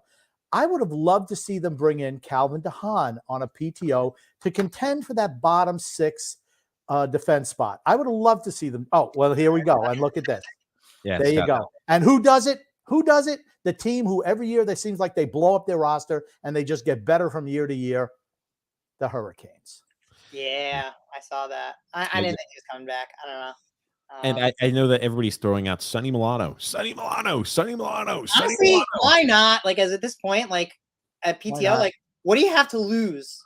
I'd be very happy with a guy like Sonny Milano if our team was not rife with bottom six guys. Like, because I think he'd be a really, really solid bottom six guy or even a middle six guy. He'd be a first. He doesn't move the needle though. But like at this point, you're clearly not getting a guy that is going to move the needle.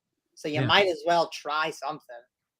I was not in favor at first of like bringing him in because I felt like they had bigger guys to get. Like this. Don't focus on this. Like this doesn't move the needle. And now that it's clear they're not getting that guy.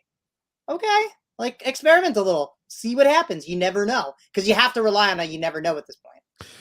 Do you think a guy like Sonny Milano will come on the PTO? Hey, our best hope is it's sad. You never know. It's sad. It's a little sad, yeah. But now, you know what? There's no one to blame but themselves. They backed themselves into that corner. There's no reason to. So what's the one thing Sonny Milano does really well though? Skates. He does skate. He skates very well. To me, bring him in. I'm all about it. Nothing to lose. Nothing. Yeah. I don't know what the likelihood that we bring Sonny Milano in. I would think somewhat likely solely because he hasn't. I don't think he's bad enough to not. Long Island. Is that the reason? Was that? Because he's from Long Island. He's from Long Island. That's right. He also just fits what kind of game they need to play a little. Right? Like if they need to play a faster up tempo game, and that's really what they're trying to do here. He does fit that. And he's looked good with Trevor Zegras. Well, I mean, everyone looks good with Trevor Zegras. Well, there you go. So the Islanders just need to get Trevor Zegras now, and they'll be fine. Well, there you go. It's going to be hard to convince him to come here and play this style, though. But I'll be interested to see how far we change from that style. If, I know that it's not going to be the same voice. It's not going to be the same guy. But I'll be interested to see how far we change from that Barry Trotz style and how far we deviate away. I think the structure still needs to be there to a certain extent. But we've got to be a little bit more free. We have to be more instinctual and less structure-based. Yeah, agreed. And I kind of think that, like, as players, you're not necessarily going to you're not going to completely forget what you've learned. Like, there's definitely been a lot that Barry Trotz has taught these guys defensively that they'll take with them, as they go on. So, like, you're still going to have that. I think you have an Islanders team that is more defensive-minded. Even if they're going to take some more chances now, they're probably a little more responsible in their own end, because they learned from Barry Trotz. So I don't think that goes away. I also don't think that if this was just going to be the same thing, that they would have fired Barry Trotz, because then it's just redundant, Like, why fire him unless you're looking to make a change and you're bringing in someone that's gonna do that, right? Like, if it's just going to be echoing the same thing, that doesn't change anything. Yeah, I don't think there's going to be a drastic change because not drastic, but something a little more offensive freedom, a little more creativity. Right. Yeah. So, I mean, the guy who you hired was just sitting 2 seats, 10 foot over. I mean, so it's not like he's, hey, I've been wanting this thing to be an offensive juggernaut. I've been with Barry Trotz for 15 years. He's not Bruce Boudreau now, Right. Yeah. So, I mean, he's like, I don't give a shit. Just go out and do whatever you want. I love Bruce Boudreau. That was great. Those Capitals teams were fun. They may not have won a cup. They were fun. That's right. Hey, let me tell you something. I loved Boudreau when he was on whatever that inside the NHL thing they did in the playoffs. I thought he was great. It's hilarious. Great. Yeah. So much energy. Yeah. Drew S saying, what's up, Drew S? State of Survival said, do you want press passes? I think he's talking to us, you and my Grumpy. All this talk about the media. Well, here's the reason why we talk about that. It's because it right, this is a podcast by the people, kind of for the people type of thing. It's not, trust me, we're not trying to be over here trying to move up the ladder or anything quite like that. It's not at all like that. Grumpy and I like talking Islanders hockey, sharing time with each other, and then speaking with people who are like-minded individuals. I don't talk New York Islanders too much where I am, and neither does Grumpy. So this is this is how we do that. I mean, like, I feel when the media doesn't do an honest job and they're not critical, it does develop these fans who are just unbelievably optimistic because what I read and what gotcha. Well, it's not that bad, right? Okay, gotcha. And they see an overwhelmingly amount of, and even during some of the slim years, where you still see 75 to 80% of every article written is positive about a team being the worst drag in the history of hockey. I'm like, that doesn't do any good for the fans. It doesn't do any good for anybody. Isn't it like they're reading Pravda? Wasn't that what was? Yeah, a little bit. What was the Russian pay? What was the Russian? Yeah, that's what I think it's like.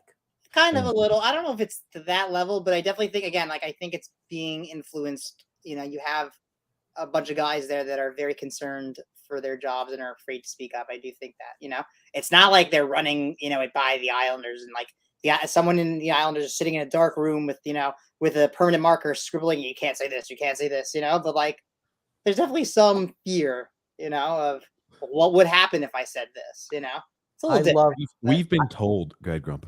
I love when they did when Lou did the interview with Sharon Hogan. I mean, he's, over 2 periods, he wrote out the questions. All right, here, Sharon, these are the questions you ask. And you shake your head a lot and say, yeah, that's it, Lou. You're great. That's what happens. Now go ahead, TJ. We've been told by members who have connections with the Islanders that they number one know who just 2 random fans who talk about the Islanders speak, and they do not like us very much. And I'm like, to think that the Islanders, and that's why it doesn't shock me at all that they have this type of draconian restriction. Why do they even care what you guys are saying? I don't know. It's just crazy. Here's the thing: they don't like, in particular, when AJ Malesko was on there. It always drove me crazy that you're on television, comb your frickin' hair. I'm sorry. Run a brush through that mop. Do something. And here's the thing. I'm somebody who's follically challenged, right? As we all Even are. I know. I come on this ridiculous little show, and I make sure that my hair is at least combed. You are on television, and your hair is this, that, and the other thing. They did not like me picking on her in particular. Right. Run a comb through your hair. I won't pick on you anymore. Grumpy, what type of spray product do you use in your hair? I use Aussie Scrunch. Look, I know hold it down because I got a cowlick in the front, so it's like whoop. And you figure, if you're going to go bald, okay, maybe I'd go bald at the cowlick. That's the only part of the hair that I kept. So it's like, my kids used to tease me. Gosh, you know what? You look, your head looks like Florida. Well, now it looks like Cuba. So, but the whole thing is I got to make sure that I spray it down before I come on here. Otherwise, it's shooting all over. So you need probably like 1 bottle every 10 years with the amount of hair you've got left. No, I don't know. No, I go through more than that. I usually take 1, 2, 3, maybe 5 or 6 squirts, and I kind of press it down. I see Shannon doing it right next to AJ, who's going like this. She's got a fork in her hair in between time. Stop. Anyway, let's get back to comments here. Gungun says, chaps, What's the site again to order TJ and Grumpy merch? I want to order a T-shirt and a Grumpy Old Man action figure. Wouldn't it be cool if you had an action figure Grumpy Old Man? Yeah. Oh gosh, I gotta pull that up here. I'll pull it up and I'll show it on screen. I know you can find it in the link in the description below, where you can find the merchandise. You can find little Grumpies, Groupie shirts, all the fun stuff.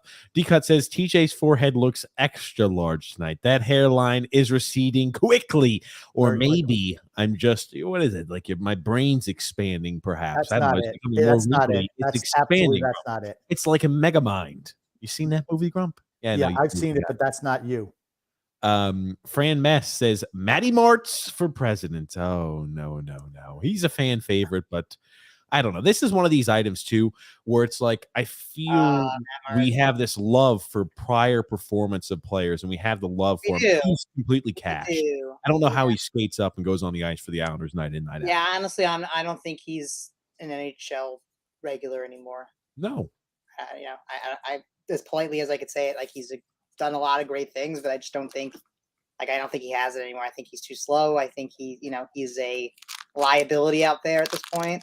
Like Clutterbuck and Cizikas, I can look at and I say like they still bring a lot to the table. They're not liabilities out there. Martin is a step behind them.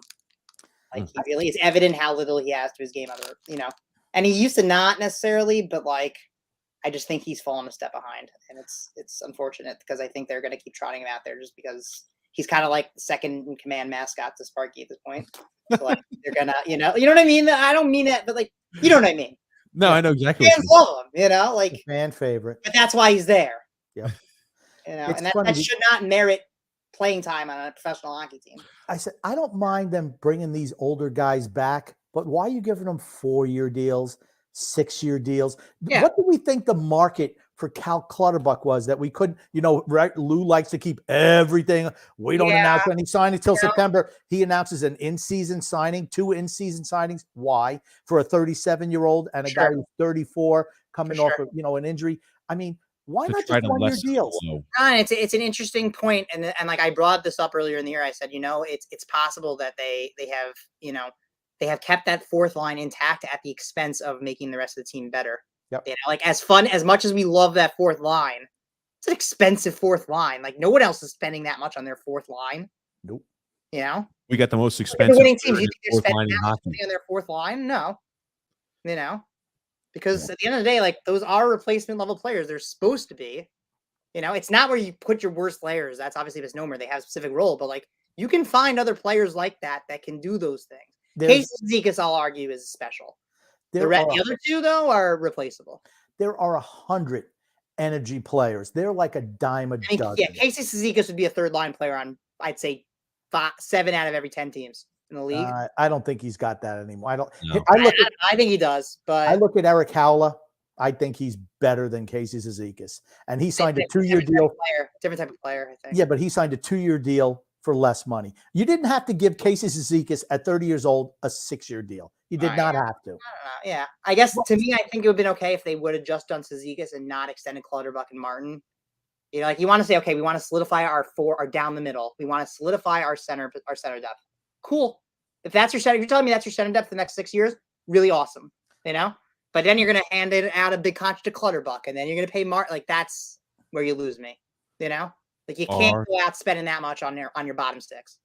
Our desire to keep guys who are part of the organization, like this guy's irreplaceable. He's part of the fabric of the organization. We cannot possibly lose him. We thought the same exact thing about John Tavares, who again is better than every single one of these every single one of these. I think he's the missing piece, honestly. I think if last year's team had John Tavares on it, I think they had John Tavares on the team when they played Tampa. I think they could have beaten Tampa. I'm not gonna lie, but but that's neither here nor there. I actually want to hear about that. That's an idea I haven't heard of. I want to hear I want to hear your thoughts. I'm saying like, okay, to an extent, right? Like if you have this top 6 problem, right, and you have a player that makes everyone better around him, like suddenly you don't have as much of an offensive problem because you're gonna have the 2 wingers you're playing with Tavares are gonna put up points that they're not putting up otherwise. And you also never makes them better. And you never obtain JG Pajot. Brock Nelson's your third aligned center. But I'm cool with that. You imagine Tavares, Barzal, no, that's a pretty phenomenal, you know. I mean, that's Cizikas, that's the best top four in the. It's the best center depth in the NHL, easily.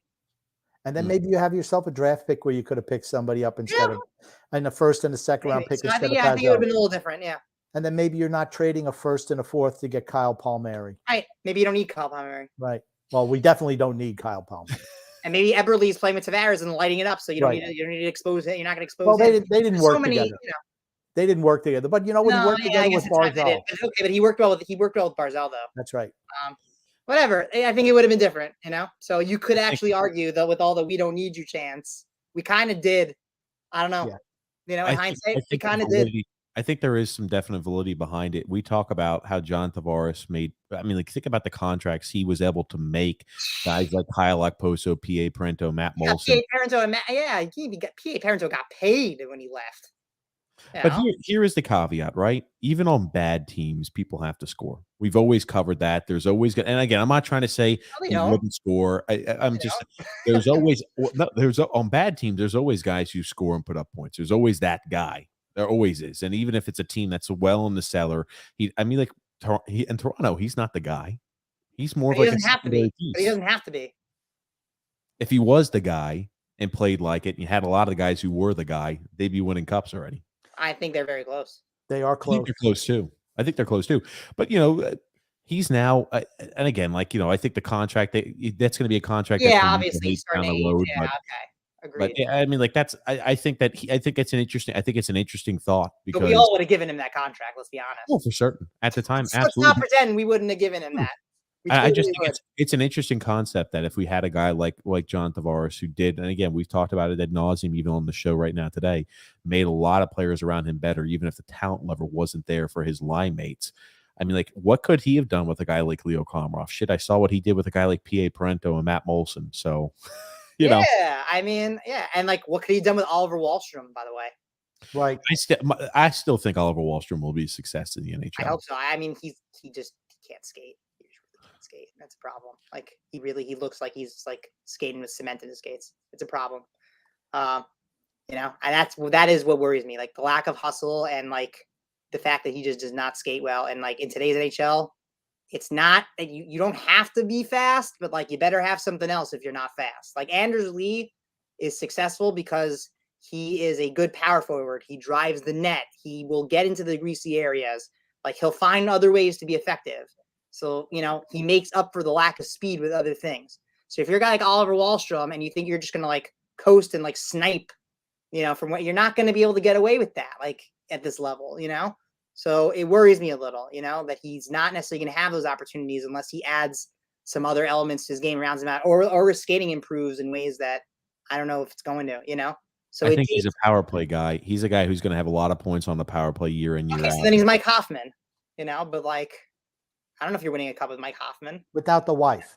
Without the wife, yes, obviously. I want him with the wife, the crazy wife, Grumpy. What are you talking about? Yeah. We need some craziness on that. Mike Hoffman has made a career out of power play goals. Yeah. But that wife takes that slap shot at from the corner, like Ovechkin, but only on the power play. Here's the one thing. I don't think that Mike Hoffman's wife would fit into the cul-de-sac mentality that's on this team. I'd say probably that's what Lamoriello was looking for. No. That's probably gets crossed off the list. Wait, crazy wife? No. Right. Jason C saying Grumpy. Wade Flaherty. That's wow. That's a great name. Yeah. I don't know. We don't think it's the real Wade Flaherty. Flaherty. No, it's probably not, but it's just a great callback. Hold on. Who's Wade Flaherty? Random backup goalie on the Islanders in 2000 or 99. I forget which year. Must have been before I started really picking. Okay, Wade Flaherty. God damn it! Wow. Because you get more handsome every time I see you. Well, Grumpy, now we just know he's. We got a Goon saying Grumpy, he's our man. If he can't do it, DJ can. Can't. No, he said can, not can. Oh, okay. I just added the T. I'm sorry. Yeah, it's on TJ time. I know. D-Cut was saying, Grumpy, how do you tolerate this tardiness by TJ show after show? I know. I'm always running. I say to him, here's the thing. I know he was taught better because I did teach him better. He's just slack as shit. I'm sorry. And here's the thing. The warden isn't like that either. It's just TJ. I know. Prompt is always John Smith. I always like to show the ones I got to be held accountable. I will always show the ones that are negative and criticize my lack of promptness. I always will. Hey, we're not like the Islanders franchise. We show you the good, the bad, and the ugly here. Exactly.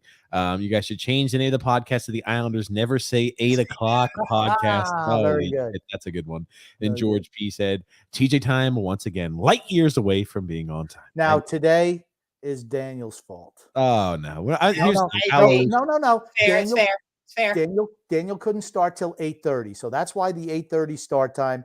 And Daniel was even a little bit later. And I said, TJ, I said, let's just get on. I said, I can't defend you the whole podcast. I'll do it once, but that's it. So totally on me. Yeah, I that's take it. full responsibility. And one last one there. John Smith said, just a slapdash and ham hockery. You said that last of podcast. ham hockery, yes. What does that mean, Grumpy? I don't remember. I even forget what it was about. But yeah, just a slapdash of ham hockery. Whatever the hell it is, it struck a chord with John Smith. You heard of ham hocks? Oh God.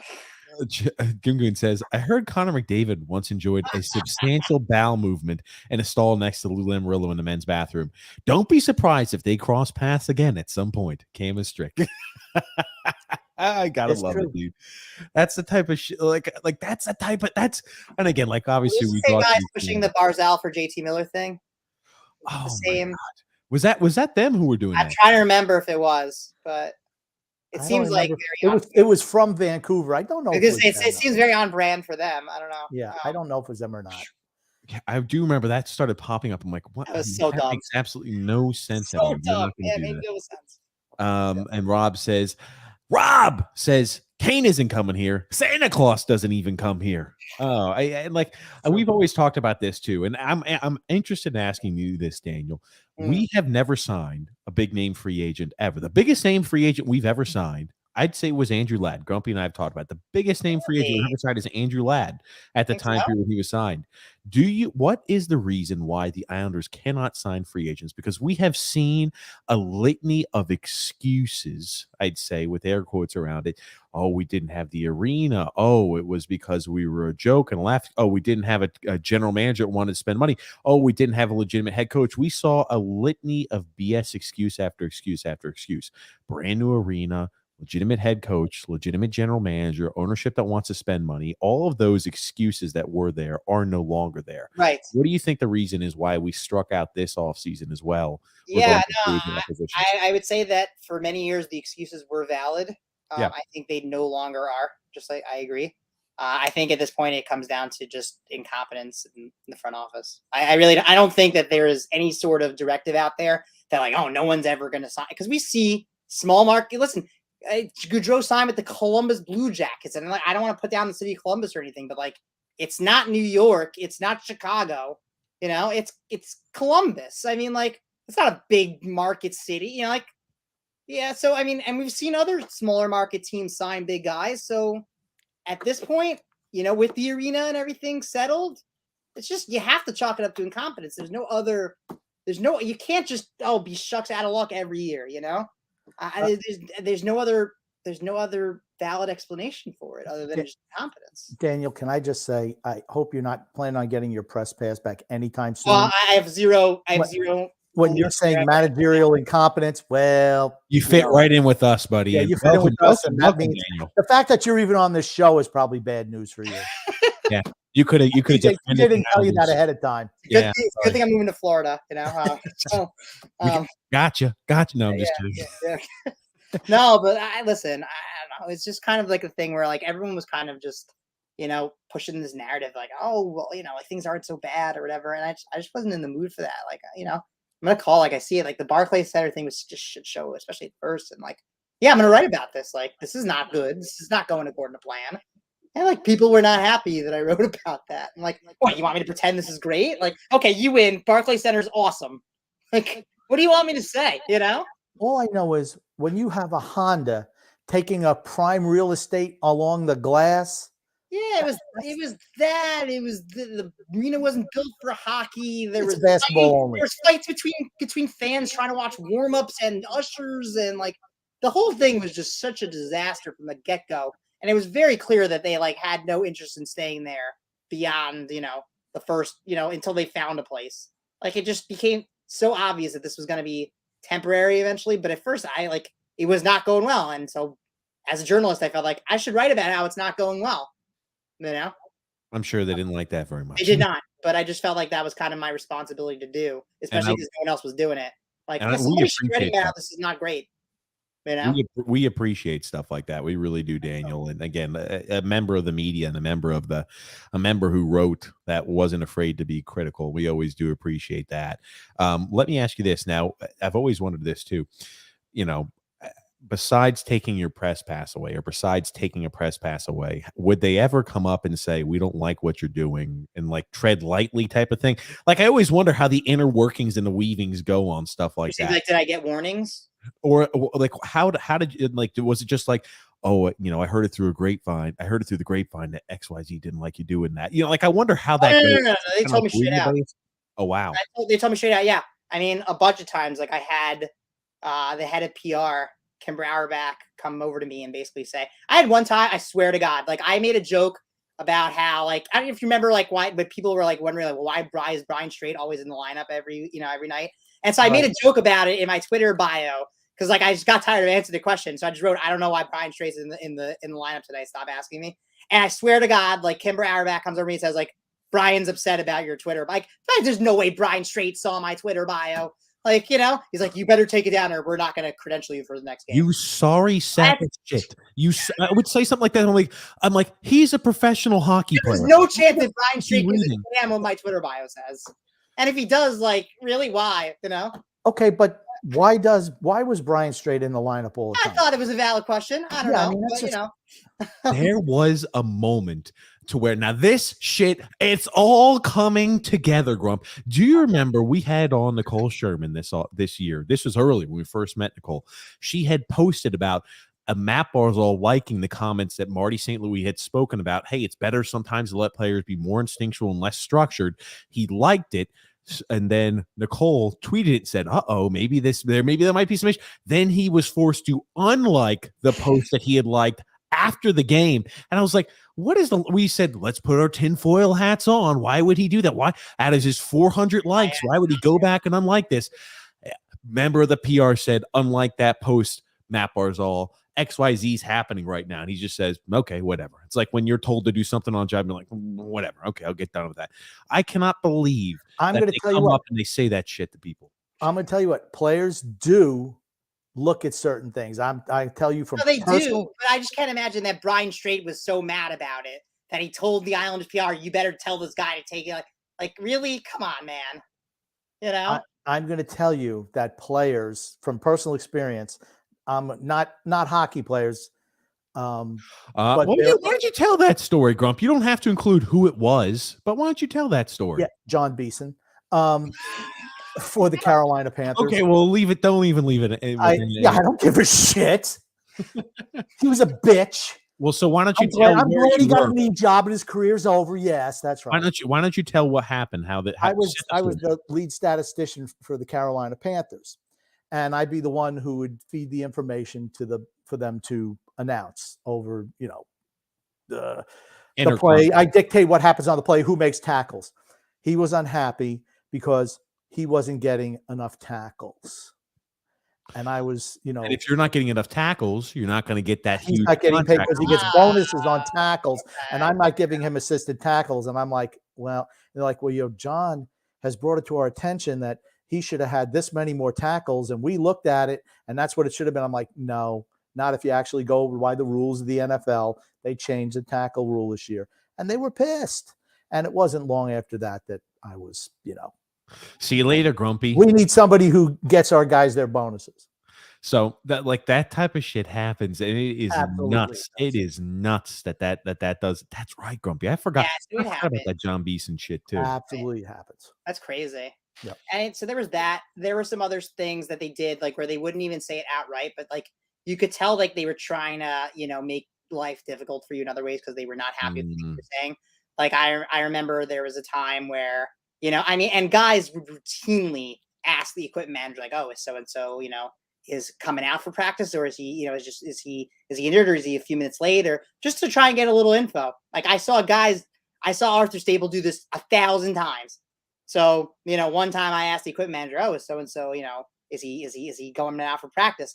And like, it got, I don't know, somehow it got, PR got wind of it and they got very mad at me for doing that.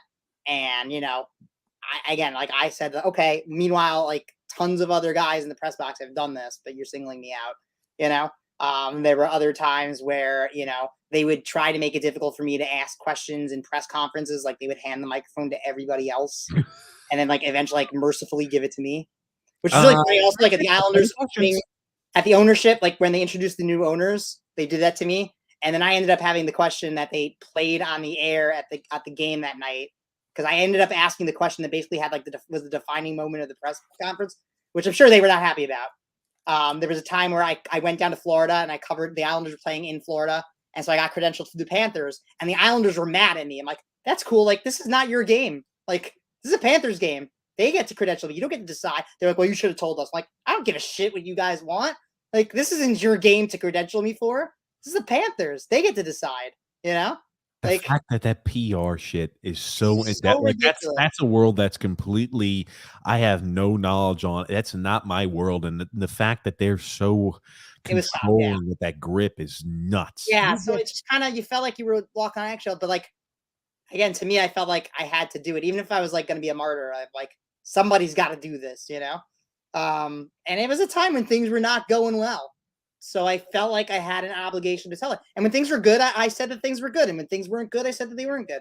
Ultimately, the Islanders decided, and this was 3 weeks before I got married, by the way, they told me, and I didn't even find out from them. I found out from my editor at WFAN because I ended up like an idiot asking for credentials for a game because I didn't know that I was banned. And so I get a call from editor like, what are you doing asking the Islanders for credentials? I'm like, I don't know. I do this every week. Why wouldn't I? I said, because you've been banned. He expected that I hadn't been told. They didn't even bother to tell me. They couldn't even say it to my face. Like I had to find out secondhand from my editor that I had been banned. So like, I don't know. I was very, very upset. I don't know if anybody remembers like the moment. Like, I don't know. I kind of went off the rails at that point. There's got to be some video of that we could pull up somewhere. It's not video. It's on Twitter, and it will live in infamy forever. Where I basically was so mad about it that the team that I had like loved for since I was like 5 had thrown me out of their building. And like, I'm a fan again. What am I gonna do? Am I root for the Islanders? Like, fuck no. Like they just threw me out of their building. So I said, like, I'm going for the Rangers now. Like, I don't care. And I was mad. Listen, it was in the heat of the moment, but like I was really mad, Let that anger go. Let it flow, man. Let it hang. Can you mad like you root for a team your entire life, then you finally get to cover them, and then like you have the nerve to just call it like it is. It's not like I was being, absurd. Like I was being critical to a level that I felt was fair given the team's performance at the time. And it's worth noting every single person I criticized has been fired since. But like I was livid and then they throw you out of their building. Like it was just so hurtful, and it was hurtful because I had that emotional connection for all those years to the team. It's not like a team that I went to go cover that I hadn't been a fan of before. So I couldn't emotionally detach, and like at first it was really tough, But like, I had to find out about it secondhand. So like, they couldn't even tell me, So it was really tough, So that's how it kind of evolved, I am a scorched earth son of a gun. Like I'm one of the you can tell you from that. If they were to do something like that, I'd root against the Islanders the rest of my freaking career, and I'd freaking revel in the failures that they'd have. If they did something like if I felt personally slighted or offended, or like personally, like I felt like that's not right to do it like that, it'd take a long time for me to come back around. And it took me a while too. And honestly, I decided at one point, like, okay, it's not the PR department that's out there skating on the ice. Like I'm not going to hold it against the players for what these clowns, up there are doing, like I still love so like I was able to find a different angle, I guess, to, make me come back, but it took a long time. See, that's being rational. I wouldn't be able to be rational if I'm holding. Well, I certainly wasn't rational for 2 years. I can tell you that much.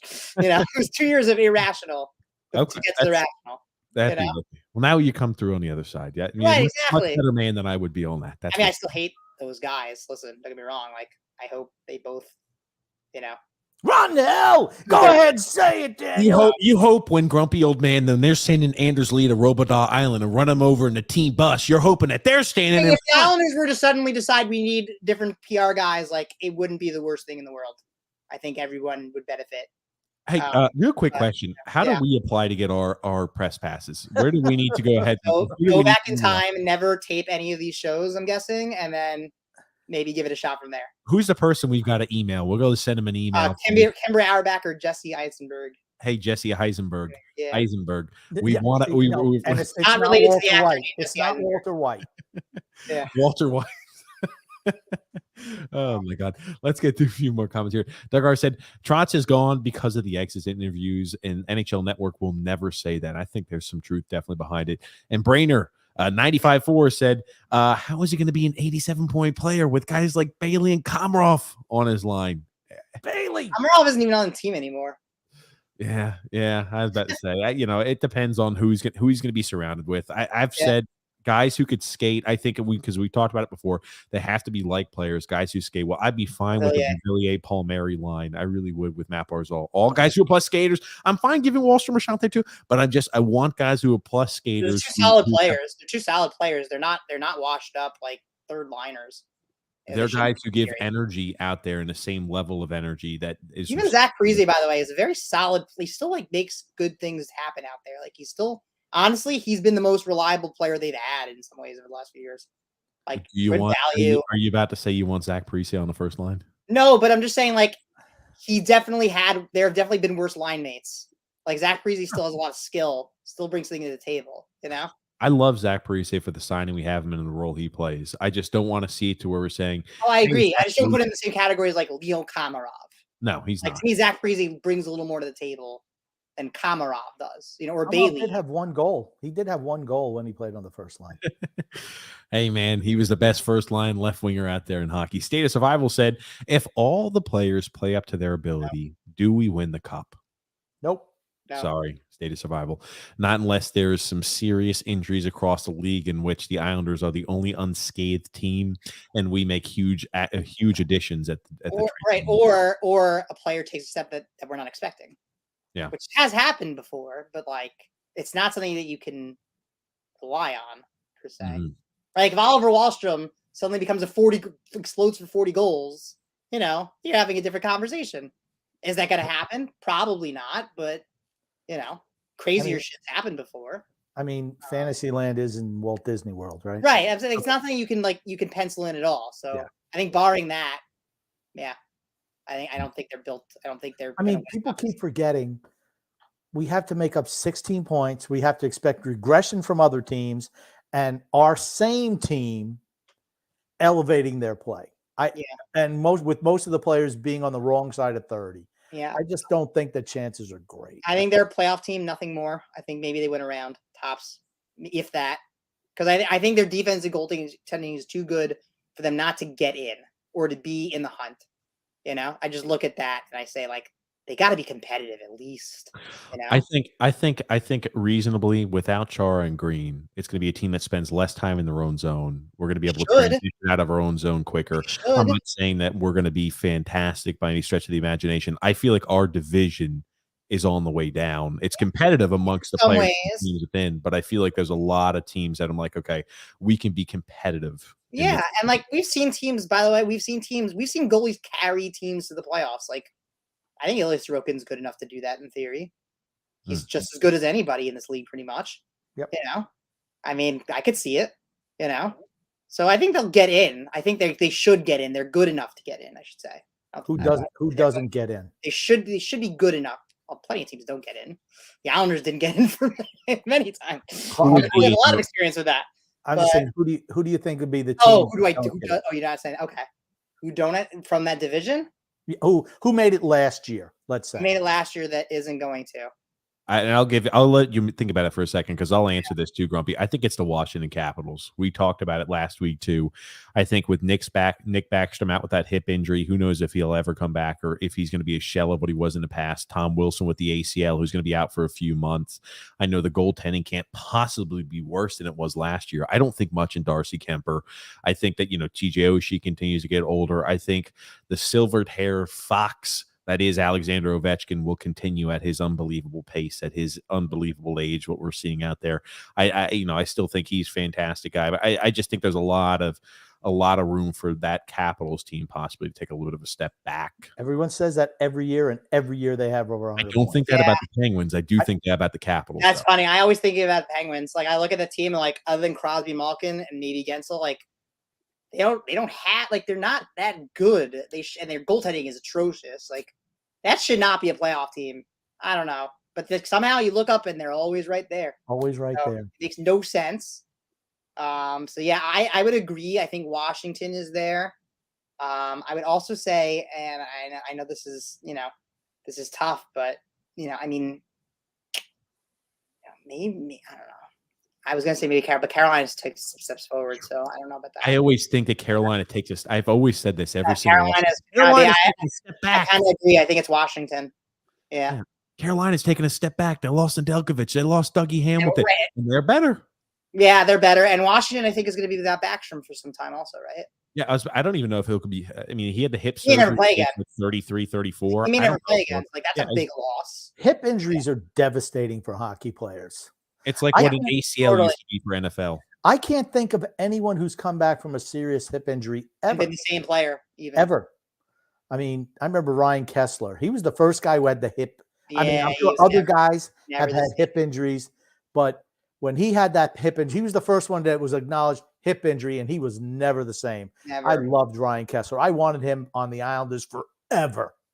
He was without a doubt, I mean, just tremendous. Let me see if I can jump on some of these comments when TJ's out. Just something you don't know about Daniel, that you don't know about TJ Daniel. He's got to go to the bathroom all the time. I understand. Yeah. Okay. Okay, so here we go. Drew S, and I don't get to pop him up. That's a him thing. Drew S says, "What's up, gents?" Hey, what's up, Drew? Frank Kaplan says, "Islanders aren't a playoff team. I feel like Lambert has been set up to fail. Lou needs to be launched to the Bahamas, and Malcolm sell the team. I want Steve Cohen." Okay. Yeah, Steve Cohen would be fun. Steve Cohen would be fun. Maybe he's an Islander fan. I don't know. He would not be able. He would not be adverse to spending money. That's for certain. But he has a salary cap to work with this time. Yeah, Baseball's no salary cap. that's true.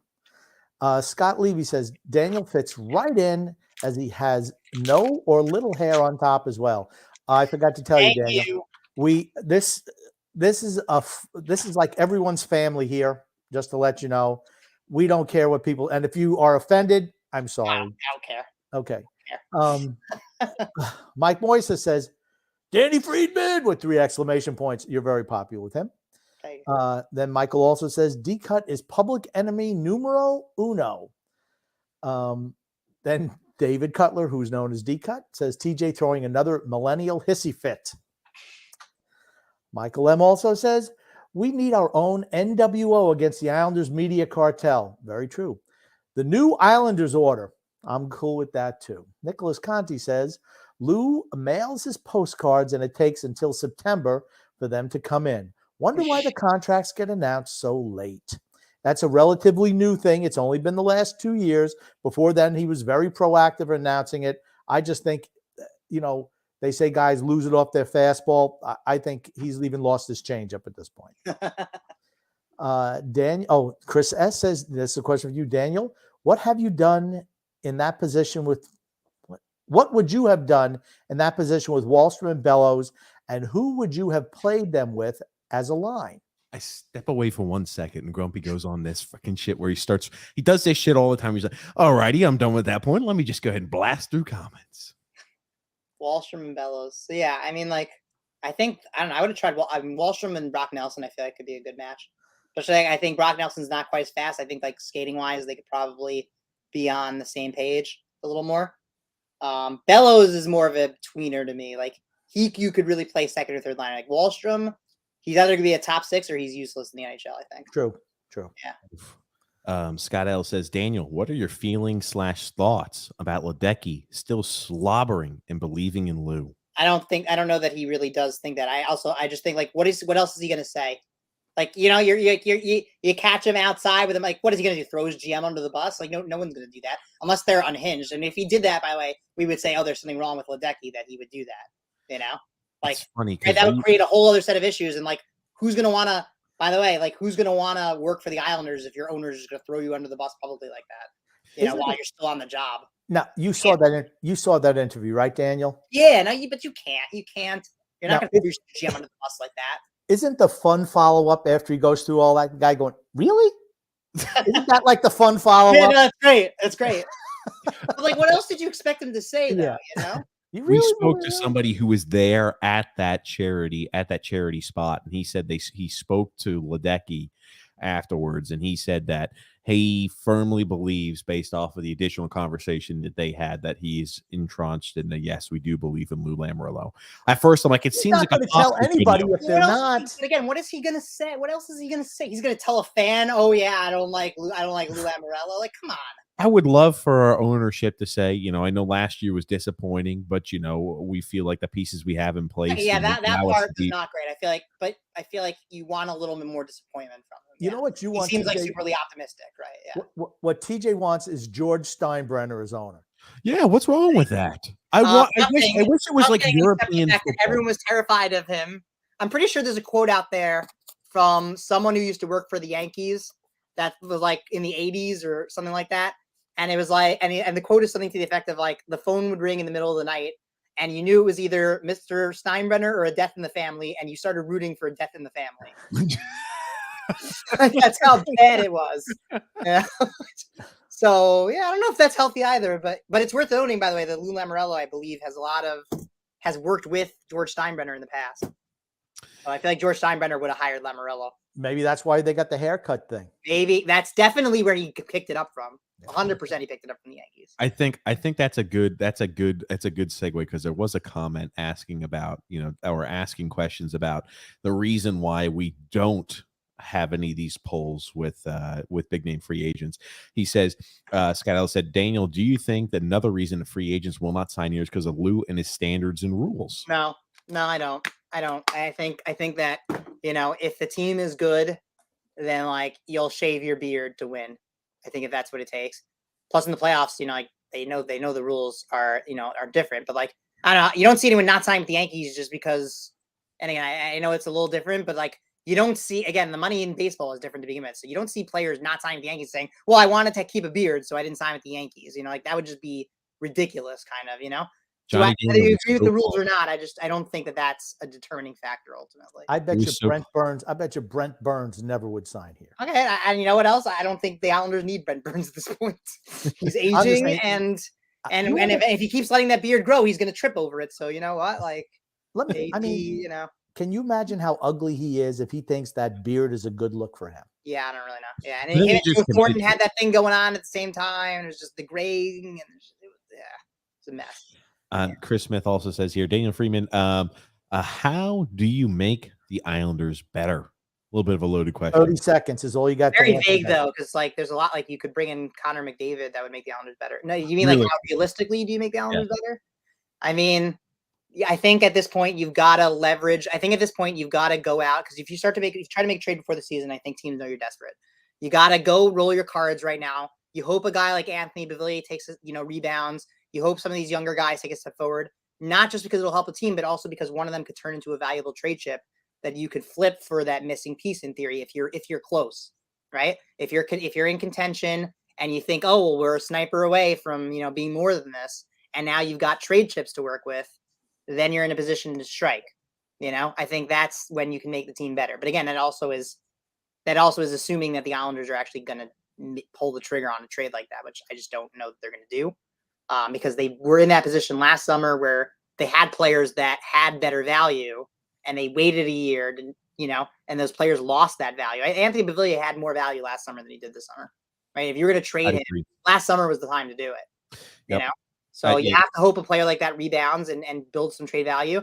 You have to hope the Islanders stay on track so that it's worth working towards something and trying to make a move to make them better. And at that point, I think you may have opportunities. Yeah. And I also think, and I don't know how popular this is going to be, I think you have to trade Varlamov. I think 2 starting goalies is a luxury you cannot afford to have, especially the amount they're paying both of them. I think that's something you got to leverage. There are teams out there that will need goaltending, and there will be more teams once the season starts. Someone's going to lose someone to injury. Something's going to happen. Someone's going to need a goalie, and you're going to have to leverage that. And you're going to say, okay, you want a goalie? Here's a piece we need. You got to take advantage of what you have at your disposal and use that to get some of the players that you need, some of the pieces that you're missing. That's how you, that's how you make the Islanders better. Yeah, and here's the thing too. I 100% agree with you. We've talked about it. You cannot afford to pay a backup goalie $5 million, and then when the Right. playoffs come around, you ride one goalie. Teams aren't alternating between goalie and goalie if they've got the right goalie in net during the playoffs. Well, some of them are, but you're also not paying that other goalie as much as you're paying Varlamov. So that's also part of the problem, right? Like, you know, I mean, He's if you making look more at than the starter. He makes more money than the starter. yeah, I mean, if you look at the teams that have won the Stanley Cup, okay, and how much, and what they have, like they all have pretty much a defined starting goalie. If they have a good backup, it's usually because that guy is young. Maybe he's up and coming, but he's on a cheap contract, or maybe he was even on an entry level contract. But like none of them needed a goalie tandem like Sorokin Varlamov, Yeah. and none of them felt like they had to keep it that way, despite the salary. Like the Bruins had Tim Thomas and Tuukka Rask, but Tuukka Rask was super young and was not on an expensive contract at the time, right? Yep. Tim Thomas was the guy, it was undisputed, and if Tuukka Rask was making, as much as Varlamov was, they wouldn't have kept Tuukka Rask. So, it's not needed because nobody's needed it to win a cup. So the idea that you do need it is kind of silly to me, and it's an advantage you've got to leverage. It's a luxury you have. It's depth that you don't need. You got to leverage that. Think about how many teams were goalie hungry this offseason alone. Yeah, they would have made a killing. Yeah. Michael M says here, Dan, BD Gallup used to be, in my opinion, much more rose tinted. He's 180 since, and there's a lot more down. I agree with that. Sometimes a little too conspiracy-ish, I think, at times, but I agree. And I think he's also had experiences and has reacted to that a little bit. But yeah, he also, if I'm not mistaken, he was in that blog box. Again, if you were in that blog box, you were at the team's mercy, right? Like they basically invited you to come join. So like, you're not going to say anything bad about the team, So once you're free of that, yeah, it changes things. Decut says, TJ has set a personal record by not bringing up Phil's facts for almost 35 minutes at the start of the show. Oh, man. Decut. State of Survival says, if we dump Bailey today, which teams could we trade with and which players would you want for him? I just don't think there's much value. You're not trading Bailey for players. You're trading Bailey for salary relief and whatever picks they give you. You're not leveraging Josh Bailey in a trade for a player that you need. Josh Bailey having a resurgence and having a good season. That'd be best case scenario. I also listen, I think if you have the right pieces in place and Josh Bailey has a very defined role, like as a third liner, not playing a ton of minutes, but like in certain situations, like you want to rely on him. I don't think there's anything wrong with that. I think when you put yourself in a position where you feel like he's got to be in the top 6 and he's on the power play, and like that's when you're starting to get into trouble, right? Because then you're overextending him. You're relying on him in situations where he's not meant to play or he just can't quite play anymore.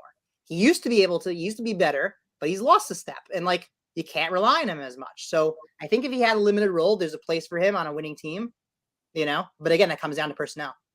I agree. I think that there's a spot for a popcorn salesman in section 216. Maybe perfect for. Oh, goodness. I like the cotton candy a little bit more, Grumpy. But Max Power said, good. Yeah, very Yes, soft. that is what Billy Jaffe got let go. Yes. Calling it like it is what let Billy Jaffe. I loved Billy Jaffe. He was so great. He was. I got to know him a little bit, especially after that. And, he was very touchy about it, but it was pretty clear there was some bad blood, and like he was so great. He's best color commentator they've had. Honestly. He's with the Bruins now. Yeah. I think he's a Boston guy in general. Yeah. I think that's. I'm pretty sure he went down to Atlanta. I think he went to Atlanta after he left the Islanders, if I'm not mistaken. But I don't know. But he was great. Now, do you happen to know anything about why Mark Parrish was not invited? I like Mark Parrish and the little role he had. And I thought he was really good. I know he didn't always toe exactly Islanders or like this is happening, but it's looking great for the Islanders right now. And I thought he was very insightful. I liked Mark Parrish. They picked AJ Malesko over Mark Parrish. I love Mark Parrish. What a catastrophic blunder. Yeah. Listen, I don't think I think AJ Malesko is very smart. I do. I think Mark Parrish has more ties to the team though, which is why I think it would have been a more appropriate hire. And that's all I'm going to say about that. I think AJ gets a little sniff sometimes, and she still seems like she's a little uncomfortable. Where Mark, listen, she's still growing into it. I think Mark Parrish has more media experience. Mark Parrish he stepped right in, and I'm like, holy shit. I'm like, I because he's done it. Yeah, gravitated he's to done. it. He's been there. Yeah. And like the insight he had on certain things, I'm like, He oh was my God. really good. You know who else I love about it? When they had DiPietro between the benches, Yes. I thought that was great. I loved it too. I loved it. He was great, and he's great on the radio also. I mean, he's Some guys phenomenal. have the gift of gab, some don't. For me, AJ is good if they just have her doing segments where she doesn't have to think on the fly. Like if she maps, because I think she's really good at just saying in the intermissions, this, and this. She's But good at when- breaking down the game, I think. Yeah. When they have to have that interaction on the fly, that's where I think she struggles. Yeah. Yeah. Al H says here, why did Lou sign Ross forget it. Johnson? Good question. I do not know. I was about to say, it's something we have been mystified by all the time. We said, oh, when they signed another 4-year extension, that would have to Do not get indicate that it. he's going I to don't have even some know sort why. of I don't even role. know why he's on the team. Couldn't tell you. No idea. You signed Matt Martin 2.0, but you still play Matt Martin every night. I couldn't No, tell at you. least Matt Martin is better than Ross Johnson. I mean, which is not saying Not a anymore, ton, he's but not. like I think they're still, I don't interchangeable. know. I think For the they're most part, interchangeable. yeah. I just don't see the need. Yeah, I agree. I don't We know. don't need two of those guys. I wish I had a better answer than that. Tug But I don't. It's that simple. Trotz had to go if we wanted to have any chance to grow with the younger players. I agree with that. He doesn't do a good job of integrating in youth. And if that's the way you're looking, hey, we have to have a little bit more youthful because we're the oldest team in the NHL. I think that's the way you had to go. And here's the thing. I think Trotz, fantastic. He has huge shoes to fill. Lane Lambert does. It's Okay. simple. Listen, I don't fully agree though, again, because I think it's been for the most, like you look at all those defensemen, right? They were all young players, right? And they've all took major steps and got more responsibility and bought in. So I don't fully buy it, you know? Like the fact that a couple of players, it wasn't like every young player had a problem with Barry Trotz. Like, let's be honest, it was 2 players for the most part, you know? And they were the outliers because most of the young players did great. I mean, even Beauvillier, like, it's not like, right, Beauvillier got a responsibility right away and, like, started playing well. And, like, yeah, he just regressed. Nothing to do with Trotz, you know? But, like, Dobson and Pellick, like, 0 young guys. Like, they didn't take steps back, you know? I mean, like, so I don't fully agree. And, like, this is a guy that developed Shea Weber, developed Ryan Suter, developed Alex Radulov even. Like, you know, so he's worked with young players before. You know, so I don't fully buy it. You know? bring up Dobson, and I would argue that Dobson didn't start to step into his role until Barry Trotz went out with COVID, and they said, we had so many players out, we have to ask you to do more. We have to give you more responsibilities. And it wasn't until he was forced to thrust these additional responsibilities did we see what really he could bring to the table. I thought they used kid gloves on that kid from the start. I think very highly of a guy like Dobson. Here's the one thing further. I think 3 years from now when that contract expires, $10 million contract coming. Watch out. I do think he's the best. I think he's the best defenseman on the Islanders already, frankly. There we go. I love Daniel. That's what I'm talking about. I just want to add one thing about Trotz. When he was with Nashville, he was developing young players. When he went to Washington, he wouldn't. It cost him his job. They didn't really have that many. Well, no, they had them. He just Had a couple. Burkowski, Verana. It seems like they're always forward. Yeah, They're always forwards, and it was notorious. Everyone was forwards. It's the forwards. Yeah, it cost him his job. They won a Stanley Cup, and they didn't want him back. I think they were idiots for that, honestly. but they didn't want him back, and you didn't hear any uproar from any of the players saying, "Yeah, we really miss Barry Trotz." I think certain coaches, matter of fact, in today's day and age, all coaches have a shelf life. Yeah, that's for sure. And I think you're not going to see a guy be on the bench for 20 years anymore. Like, it's just not going to happen. I mean, unless you're winning cups or Super Bowls every year. Even then, though, then, it's tough. Sometimes you need a fresh voice in the room, particularly with modern athletes. You do. Got a comment here too from Freedom Fun Adventure. He says, does DraftKings accept bets on when TJ figures out that Grumpy only does this show to long distance babysit him since he can't be left unsupervised? A father's love. Be nice to the grumpy old bastard. And here's the thing. His wife is not true, grumpy. It is true because his wife is not here this weekend.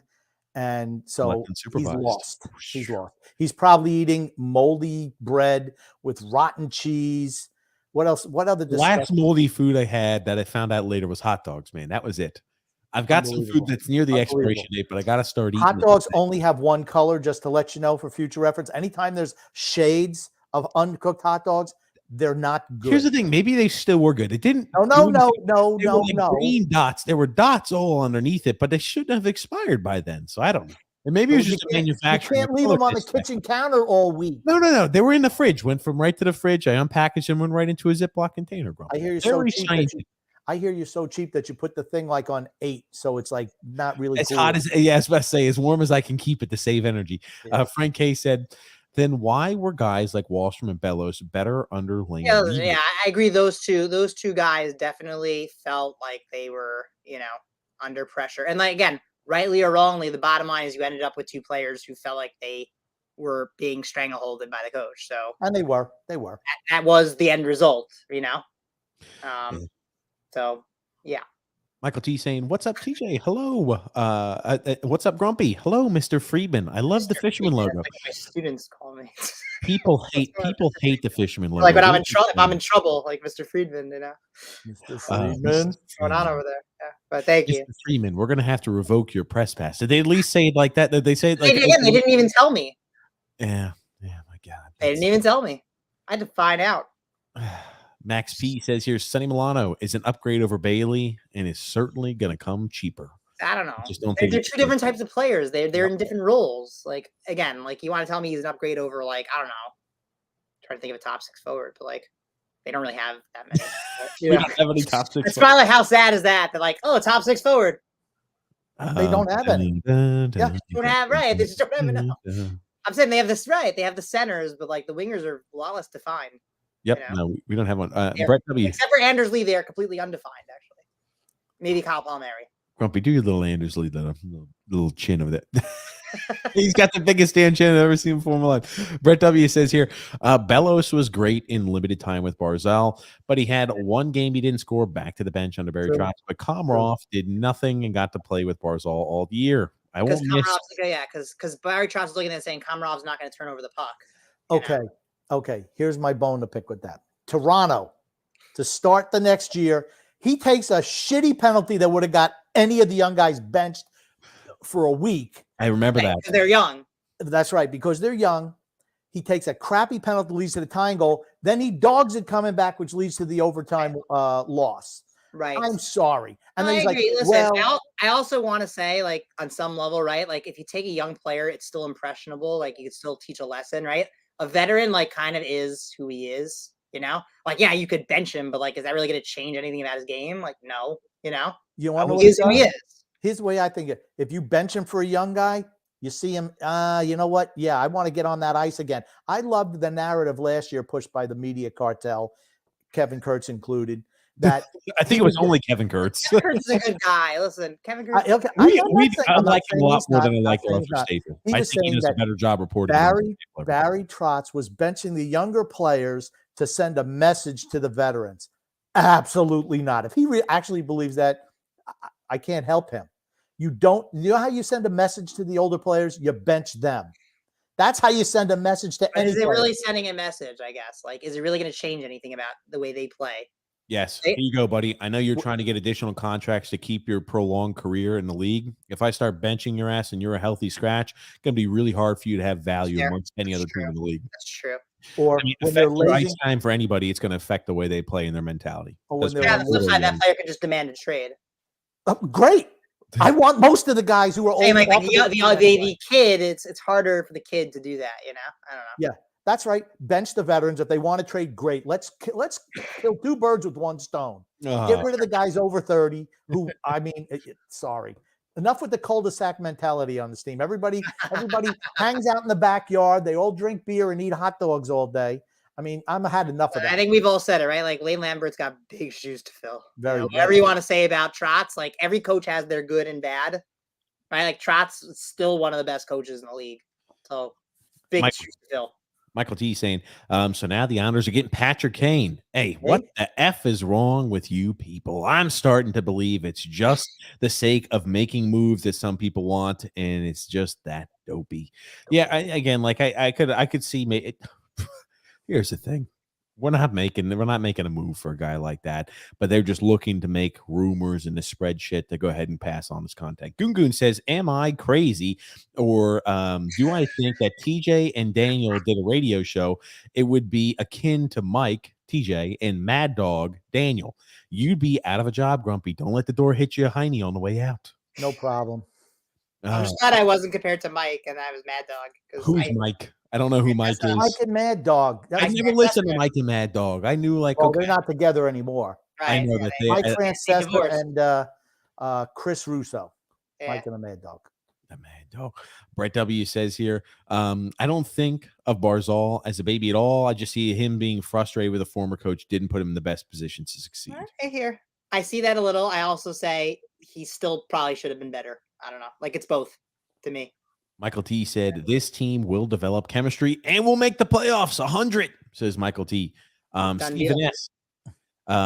We'll see. Well, seeing as to how our NFL season starts tomorrow in Minnesota, I'm curious to ask you guys about the worst experience you've ever had while going to an NFL game. Oof. I can tell you the most ridiculous thing that I saw in an NFL game, and I blame the NFL. Why is it, Grumpy? It was 1982. The New York Jets were playing the Los Angeles Rams in Shea Stadium. The second half kickoff was kicked off. The Rams get it. They run it back for a touchdown, and then they blow a whistle. Oh, no, sorry. We have to redo that kick because we were not back from TV timeout. And I'm like, are you kidding me? I was at that game live because you didn't see the kickoff on TV. I was like, what? But they did announce to the crowd, we weren't back from TV timeout. Holy shit. What a clown show. It's hilarious. It's crazy. I'd be irate. But of course, the regular thing is just fan fights. They're the best. Oh, man. I've never actually seen a fan fight in real life. Have you ever seen a fan fight, Daniel? Really? No, I've never seen fan fights. Ever? It's quite a sight. Yeah. We always do the breakdowns of the show. Some get, in the more physical, physical altercation. Usually alcohol is involved. Always. Alcohol and like and I'm gonna give this public service announcement for anyone who wants a video of a fan fight. Landscape it. Please come on, people. At least be a semi-professional. Hold the landscape so we can see everything that's going on. Not like this. No, not portrait. Got to be landscaped. The number one crime of fan fight filming. Max B said, I wouldn't consider John Tavares a great all-around player. He can't play defense, and his skating sucks. Yeah, he doesn't skate well. Defense was never a strong suit. But I'm like, I think all around, right? You think he's a little bit higher attribute-wise all around. But I mean, we're talking about. And I'd argue if you're putting up like 80, 90 points a year, like, I don't really give a shit about the rest of it, honestly. Like, you're doing your job. Yeah, he did his job. So scoring players should be putting scoring roles as opposed to defensive. Not everyone is going to be Patrice Bergeron. Like, some guys are just meant to produce. That's fine. I agree with you. I just don't think that we ascribe to that mentality in the Islanders organization. Oh no, I think a lot of hockey fans don't subscribe to that mentality. Like, everyone gets on players for not being like perfect two-way, and it's like some guys are just not that. Like, you think Alex Ovechkin is that good defensively? Nope. Everybody has a different skill set. Also, no. Play. That's the worst thing. Play your game. You have to have different players with different strengths. For me, the biggest mistake that coaches make is trying to take a player and jam them into their system as opposed to altering your system to the skill set of the player. And they all do it. Right. Or even if you're trying to like add on a little bit more defensive responsibility player, like insisting that, no, you have to play a complete two-way game. Like, some guys are just not meant to play a complete two-way game. Connor McDavid does not play a whole lot of defense. He doesn't have to. Well, that's my point. Now, we always say that if Connor McDavid came here, he'd probably be a 70-point scorer. I don't agree with that at all. It was more, we were being a little over the top. Yeah. But what we're saying is he wouldn't have been prolific because they would have wanted him to do other things as opposed to focusing on what he does best, which is put up points. Yeah. Sean C says, we need to stop thinking that Matt Barzal is our number one center. Brock Nelson is far better. Barzy's an excellent number two center. He cannot handle the spotlight of number one. What do you think? You know what? Another year of 60 points, and he might be right about this. When Brock Nelson goes back to his normal 50 points, I think maybe we'll think differently. It's also different. Yeah, it's assuming that Brock Nelson takes a step back. But Well, you think he's going to shoot 22% again this year? I think he's a pretty good player. I mean, I think he's really good. I just don't think he's. I think that is the peak of what we'll see. And the thing is, It might Barry be. Trotz brought out the best of Brock Nelson. I hope he is not a casualty of a new coach. Possibly, we see a little bit of a drop off. I still think he's got a great release. He's a smart, heady player. I think he's always going to be very reliable. Like ideally, like a really good number 2. And one thing Brock Nelson never has to worry about is playing against the team's top defensive unit. Right. But I do agree with what he just said about Barzell, and that he has not proven that he's like a legit number 1. Other than that one really good year he had statistically, he has not produced. But see, that's that square peg in the round hole thing that I've been talking about. Right. I guess my point is though, if you're going to be a 60-point player at best or 65, you're not really a number 1. If you think about the real good number 1 centers, they're better than that. I think if he played, Phil would be screaming at me right now and saying oh, well, the numbers aren't everything. Hey, but a little bit they are. If you're a top 1 guy, you got to at least have a certain threshold that you're meeting. You got to be playing with somebody other than the guys he's been playing with, though. Okay. Our offense sucks. I mean, let's just be honest. Our offense sucks. Yeah, agreed. I just think should be putting up some more points than he's been putting up even with that. I'm not saying he should be lighting it up. I think he needs to shoot more. Better That's than the biggest he's thing. shown. Even He with does need to shoot more because he can set up those ham and eggers he's got on each side. Yeah, I mean, I've seen so many times where Matt Barzell has kind of just done the same thing over and over again, where he goes into the zone and starts, almost I don't know if you guys have seen D2, the Mighty Ducks, with Dwayne Robertson, with stick handle the puck forever and then just lose it.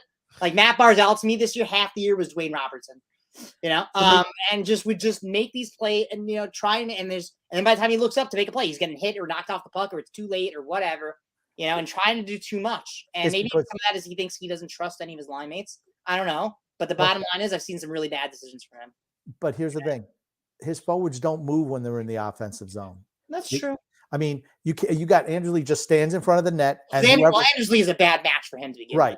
And then we talked about it before, yeah. Then whoever the rando is on the right wing, they just wind up standing around a lot. Eric, right wing number 1. Yeah, it's he needs somebody who has a skill set similar to him. That's why I think Beauvillier would be a good fit, honestly. Yeah, I agree. Yeah, I agree. I think that'd be fun. Brett W says here, I mean, how many goals would Leo Komarov have with John Tavares? 2. 20.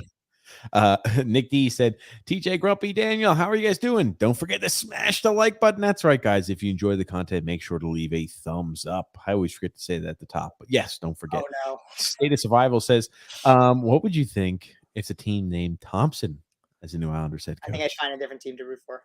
Maybe John Thompson. I know he's dead and he plays basketball, but still. Nate Thompson. I don't know. Anyone but Brent Thompson. Yeah. If Thompson was a head coach, I'd say that winning's not a priority. Agreed. Most likely looking for the first overall pick. Michael T says, TJ, get over the Romanoff deal. It was a good move. We traded away something that was not gonna something that's nothing. That would be nothing and wouldn't be. Hold on, I got to read that again. Something that's nothing and won't be for 5 to 10 years for a bona fide NHL defenseman with upside in a 22-year-old Romanov. Yeah. Michael T, I got confused. You're speaking in riddles. My hooked on phonics went ahead and went to miss. He wrote with the mistake was that he wrote it in English. I know. You got to write it in another language, Swahili or something. Brett W says Wayne Gretzky or Brian Trottier couldn't make Leo Komarov. Okay. Now, let me just say something about Leo Komarov. Okay. Huh? He's been a regular rip victim on this show. Yeah. But when he was in Toronto, accepting his last year there, he was a really good third line player. Really good. One of the best in the NHL as a third liner. Just when he got here and signed that ridiculous no trade contract that Lou gave him when he had no market value whatsoever. That's the issue. He just wasn't the same player anymore. Yeah, we got him too late. But when he was in doing what he did best, an agitator on the third line, he was really damn good. Yeah, and I think it was a fair signing at the time to some extent. I don't think what? Too many years, too much money, and you never give a guy like that a no trade clause. Well, the no trade clause, I feel like, is just so commonplace these days, which is silly. But It's almost like you can't sign a player without one. It's just ridiculous. Freedom, Fun and Adventure says, without being histrionic, Histrionic. let's hear from all three of you your best plan to make the team elite. Mine is to move the old dudes out and really develop what's left. Is probably what he meant to say here. I don't think that's a winning team. I don't think it's an elite team. Elite. Yikes. Yeah. That's tough. I think you have to roll with what you got right now, and then identify which pieces are really the core, and then the ones that aren't in there, you have to look at which ones are valuable as trade chips, and then try and get the missing pieces there. Because there's a foundation here to build around. There is something here. Like, that's the thing I think you got to keep in mind. It's not like you look at this team and there's nothing to work with. Really, like, elite goaltending, really strong defense. You have a piece in Matt Barzal that's theoretically good enough to be a superstar. You have really good role depth players on offense. The problem is you only have depth players on offense. So if you can add a little bit to that, and you can move everyone down a notch, right? And then the depth players are playing the roles they're meant to, you've got an elite team. I still really think they are 1 to 2 pieces away max from being a Stanley Cup contender if everyone on that team plays to their potential. Now, at the end of the year, does the window close? I think so, just because of the age of some of these guys. But this year, I think they're close. I do. I think that's nothing that Grumpy and that's nothing we disagree with. I think that's pretty accurate. I mean, 1-2 guys away from really being a Stanley Cup contender. And, the window is close. We said maybe the window has closed. If not, it's pretty. It may have. We're going to find out. Yep. For me, if your 2 players have to be studs, offensive studs. Here's what I'm going to avoid histrionics. Not really. This is what I would do. Blow it up. Because, I just don't. I think it's past what we could do. I was ready last year. See, what you're saying, Daniel, that's what I was professing they did last year when it was so obvious. Do you think last year November, January. Yeah. Roll out with the young guys. Go all young, all the way. See who's part of the solution. Is Kiefer Bellows part of the solution? Is Oliver Wahlstrom part of the solution? If not, you move on from them and you know what you need. Now we're doing it. We're going to have to do that again this year, and we'll have an older core. As I always say, hockey players are not like wine. They don't get better with time. Yep. Oh, I like that actually better than the vinegar thing, TJ. There it is. You'll have to just remember it, Grumpy. Got a few there. I guarantee you I'd love to buy a grumpy old man bobblehead. That's for certain. And Frank K says here, there are people who get real mad at me because I don't kiss ass. And, I let it rip. The Islanders do dumb things. I always get famous. I'm sorry. I'll always get the famous go root for the Rangers comment when it doesn't meet one's agenda. Yeah, I always say that is right. Most of these fans that Frank is talking about have never been fans of a Stanley Cup winner, so they don't know. That's why I said I don't care. We make the playoffs. I want to win Stanley Cups. Yeah, and listen, I think at this point also, even if you didn't grow up with that, like you've never witnessed Stanley Cup, I think like the last 3 years, right? Like you had to feel like the bar got higher, right? Like once you taste it, once you're in the Eastern, like the next step has to be like, okay, so we're going to be a Stanley Cup contender now, right? Like that's the next step. We have to go to the finals, right? Like I'm not going to be satisfied with anything less than that because we've already gotten that, almost that far, To me, that's when even if you haven't witnessed it, like once you get that far, like your bar better be higher, If it's not, I don't understand that at all, Especially if it's the same core. It's the same core. Like if they blew up the team tomorrow and then you said, oh, well, they better make Stanley Cup final, then you're an idiot. No, you're not. Like with this core that went to the Eastern Conference Final 2 of the last 3 years, your bar better be Stanley Cup, Yep. Otherwise, you don't have high enough expectations for your team. Agreed. I think there are a lot of fans that are just kind of like happy they still exist. Yep. And like that they don't play in Kansas City or somewhere right now, and like so they're just thankful to go to the games and and I think that's all nice and all, but like the party has to the honeymoon has to end at some point. Mm-hmm. When your team is so bad for so long, you make it to the Eastern Conference Finals. Like, hey, we are here, and that's what they're happy with. Have to see the best team we've seen in 2 decades. Yeah, it's like okay, great, Yeah. It's not enough. Oh, I'm sorry. Go ahead. That's it. Uh-oh. Matthew says, uh-oh, you said something good about Lee. Grumpy old man might blow a gasket. I don't know who said anything about good about Lee. I think I did. No, Daniel did. Yeah, I Oh, did. okay. His name is Average Anders Lee. Oh, That's it. That's his name on this show. He's good at standing in front of the net, deflecting pucks. That's above average. Everything else is below average. That's how he gets. That's how he gets the name Average. Sean C is also saying here, free agents won't sign with us, totally based on your state income tax plus Long Island property tax. Definitely a disadvantage. Yeah. But I feel like if the money was right and the team was good and they really wanted to win, and like they felt like the Islanders were, were a situation for them where they could win, I think they would consider it. But I definitely think it works against you. Like, I mean, like players that sign in Florida and even in Columbus, the taxes are low. Like right now, I know we want to say like, oh, these guys are rich, so it doesn't matter, but like it matters to them too, right? Like cost of living is going up. I think in a time like this, that's gonna matter more. When times are good and the stock market's off the charts and there's no worry about inflation or anything, I think you'll see players more likely to sign in bigger markets, more expensive markets. Time like this, yeah, I think they're gonna consider things like that. So I think there's some truth to that.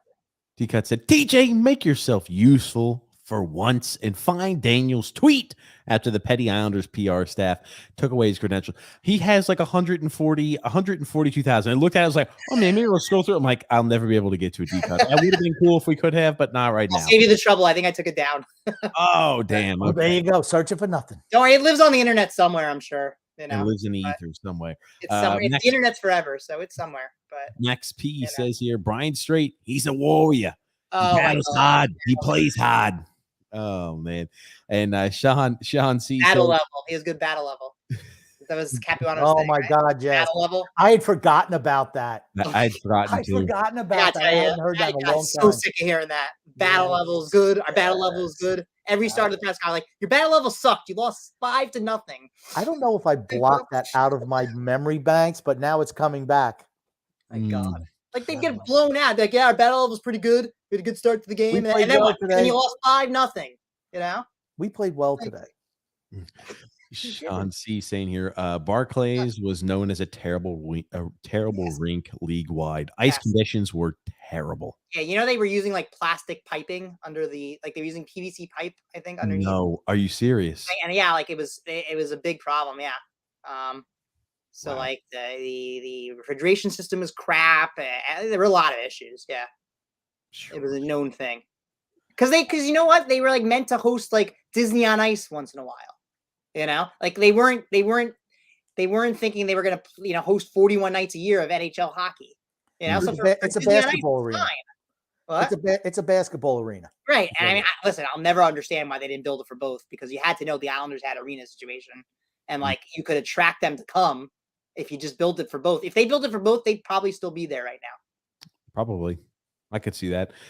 Frank K says here, I'd be a Devils fan if any of that crap happened. Talking about what happened with your press issues there and the team kind of going the way they are. I was about to say, Daniel, much better man than I. John Smith says here, I got ripped for it. Tell that to Golashev. I think he might have something to say about Trotz. I think the Golashev issue was like that was Trotz and Lou Lamoriello's disagreement on center stage. For me, when Barry Trotz says, well, why didn't you play Golashev? And he's like, well, he hasn't proved it at the NHL level. That's his answer.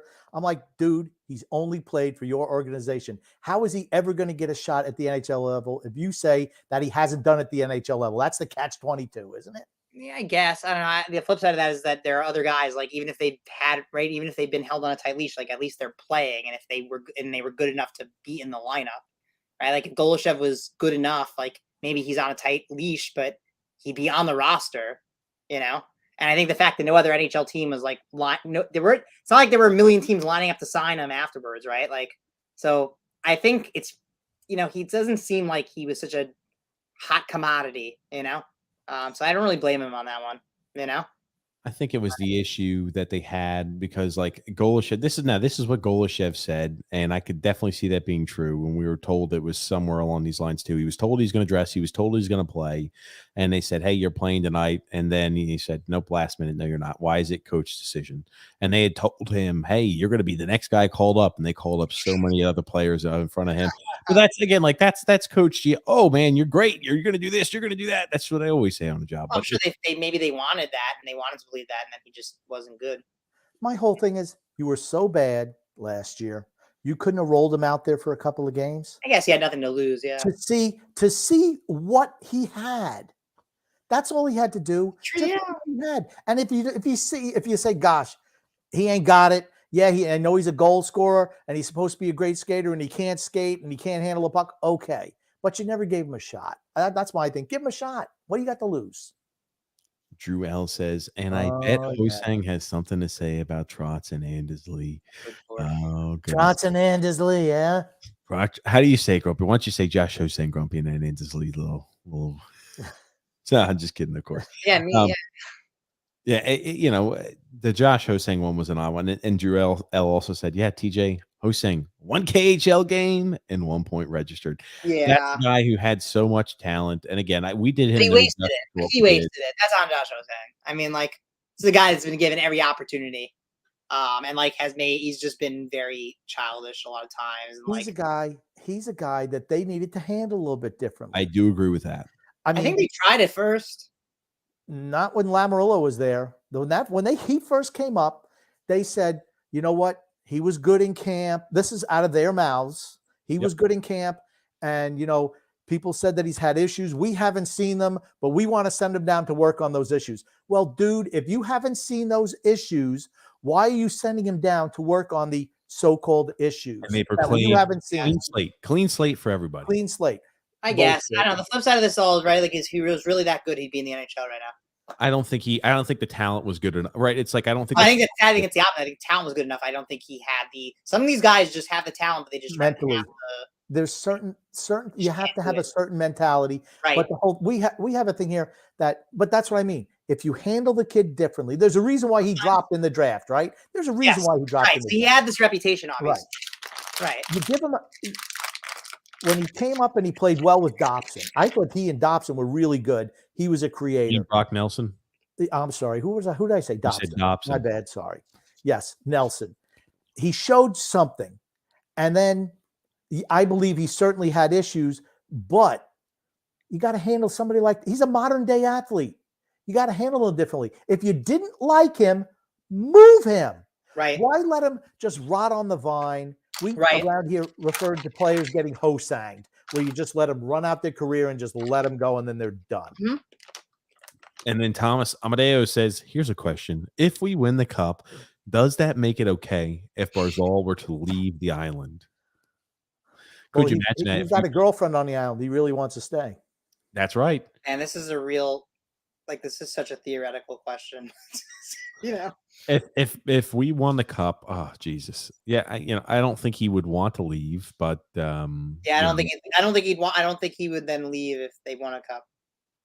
I think he enjoys it. I also honestly, I would trade the rest of his career for one championship. That's how desperate and sad I am. Yeah, it is pretty. I'll take that deal. Sure. Where do I sign? You know. Oh my gosh. And Driel said, I forgot Le'Veon Bell and Adrian Peterson were fighting tonight until now. Man, that'd probably be a great fight. I was watching those Tyson Fury against Wilder fights, and I forgot those were some good fights. I know Grumpy was not a big. Those guys suck. Okay, they're not the Tysons and the Muhammad Ali's. I'm just saying for what we've got they're today. Not even Ken Nortons or Larry Holmes. They suck. Larry Holmes. Those guys suck. No. They're big behemoths. It's like the tough man contest out there, except they were in gloves. A Tyson Fury. Come on. I'm not saying he's great. I'm just saying he's 6'10". That's his ability. And he's got the jittery type of style to him. You know, he's easy to hit. He's easy to hit. He's like Andrews Lee in a boxing ring. Hilbert. Wow. Max B said, remember when Andy Hilbert was our shutdown PK guy? Shaking my head. Man. Don't give me back to those freaking that Hilbert Hunter cylinder line was really good. Wow. Remember that line? Wow, yeah. The most Bodie recent Wild. He's another one. Bodie Wild. Yeah, he'll be gone. And the thing is, I don't think he's got the talent to make it in the NHL either. But I- it's just like he's Yeah. But also, the Islanders are they're stacked on defense. Like, even if he's good, like, he may just not be able to crack them. I look at the guys that they drafted this year, and it tells me that they don't want Bodie Wild. Well, then you know what? Let him go. Let him go. If you I don't he's want him, invaluable. let him haven't go. given up on him yet, but maybe, D-Cut Grumpy's got a comment that I want you to read. TJ lost all the comments from the loyal members of Isles Misery Rated R. Oh, That's stop. typical TJ. I know. I'm sorry. I didn't lose all the comments. There was a lot to go through, so I just tried to pick ones I thought would go along in conversation. But no, we didn't lose any comments. We did a good job. I think I did an okay job, shipshape. But we are here today, guys, at the end of the show. Daniel, let me ask you, what do you want to say before we depart here? what do I want to say about this? We didn't even, Daniel, we didn't even ask you what you're doing now. I was going to say, I want you to plug. Right? 3 hours in, Daniel. I'm sorry we brought you up. I want you to plug what you've got going on too. We've already got it linked in the description below, your Twitter page, everything like your Twitter page there. So that's linked there. Hey. But I want to know what you're doing here now and how we could follow you besides on Twitter. Yeah, sure. I mean, I'm still writing for Full Press NHL. Writing about the Islanders from time to time, and I'll always give my 2 cents there. So you can follow them there, and I'll tweet out the article links from my account, so you can follow me for that as well. And yeah, that's mostly. And you can follow me. You can always count on me to be to say what's on my mind about the Islanders on Twitter. So I'll always be around. So that's what I got going on. Daniel, I see. Did you do you have any children? No. Okay. So have you gone to see the Sonic the Hedgehog movies? Yes. How did you like them? They were great. I was the only adult in the theater. That I believe. I did see the second one. Yeah. I think I watched the first. I like the second one. I'm like, okay. It was okay. It was okay. It wasn't as good as the first. And they said, well, the first one was good. I'm like, I watched it. I'm like, okay. So I just see the Sonic thing. I had figured it had to Yeah, be I played it as a kid. I loved it, Okay. Yeah. Sega Genesis days. Jim Carrey was pretty good in those. Jim Carrey was very, very, it was like a throwback to the Ace Ventura days a little bit, Yeah, he was good. He was good. And Matthew Esser saying, yeah, that PVC piping, it was well documented. Yorkman was and is a POS. But that's how you could find Daniel Friedman. You can find him at Dan J. Friedman on Twitter. That's how you're able to find him. And that's where he's got everything linked up there with Full Press NHL as well. So you can follow. Make sure you get the ungarnished truth and a guy not afraid to ask the hard and tough questions and ask those there in the media outlet. So that's always great to have. One of the few ones. I'll say that much. Absolutely. D-Cut was saying, I thought we voted TJ off a reading comment. I'm sorry, D-Cut. I'm sorry. We'll get better at it. D-Cut, I think you have to admit that TJ only picked the comments that he thought he could actually read coherently today. That's why pick all the easy words. He had to pick the ones with like 4 or 5 words with a lot of spacing in between. And I think he did an admirable job today. We saw what happened when histrionics came up. It didn't go so well. It was tough. But Grumpy, what do you want to say too before you? I want to say, Daniel, don't go off as soon as we sign off. Don't go off for a second. Okay. I want to say love and laughter to everyone who listens and even those who don't. From TJ, the grumpy old man, and Daniel Friedman. Oh, D-Cut not being nice to Andrew Gross saying he's a spineless midget. Oh, no. But I want to thank Daniel for coming on, number one. And Is Andrew Gross a midget? I don't know how tall he is. Is he tall? I don't know how tall he is either. Somebody said he was a spineless midget, so I don't know if he's just anatomically. I don't know. I don't know. Yeah. But I want to thank you, Daniel, for coming on. Thank you for your time here this evening on Saturday. And I want to thank everybody who listened to the show. Again, thank you so much for tuning in. Thank you for talking Islanders. Guess what, guys? We've almost made it through the entire offseason. We're almost, the preseason's right on the horizon. We've almost made it through, guys. We're almost at Islanders season. We're very close. Thank you guys for tuning in. Thank you, Daniel, again. And thank you, Grumpy Old Man. My pleasure. Thank you.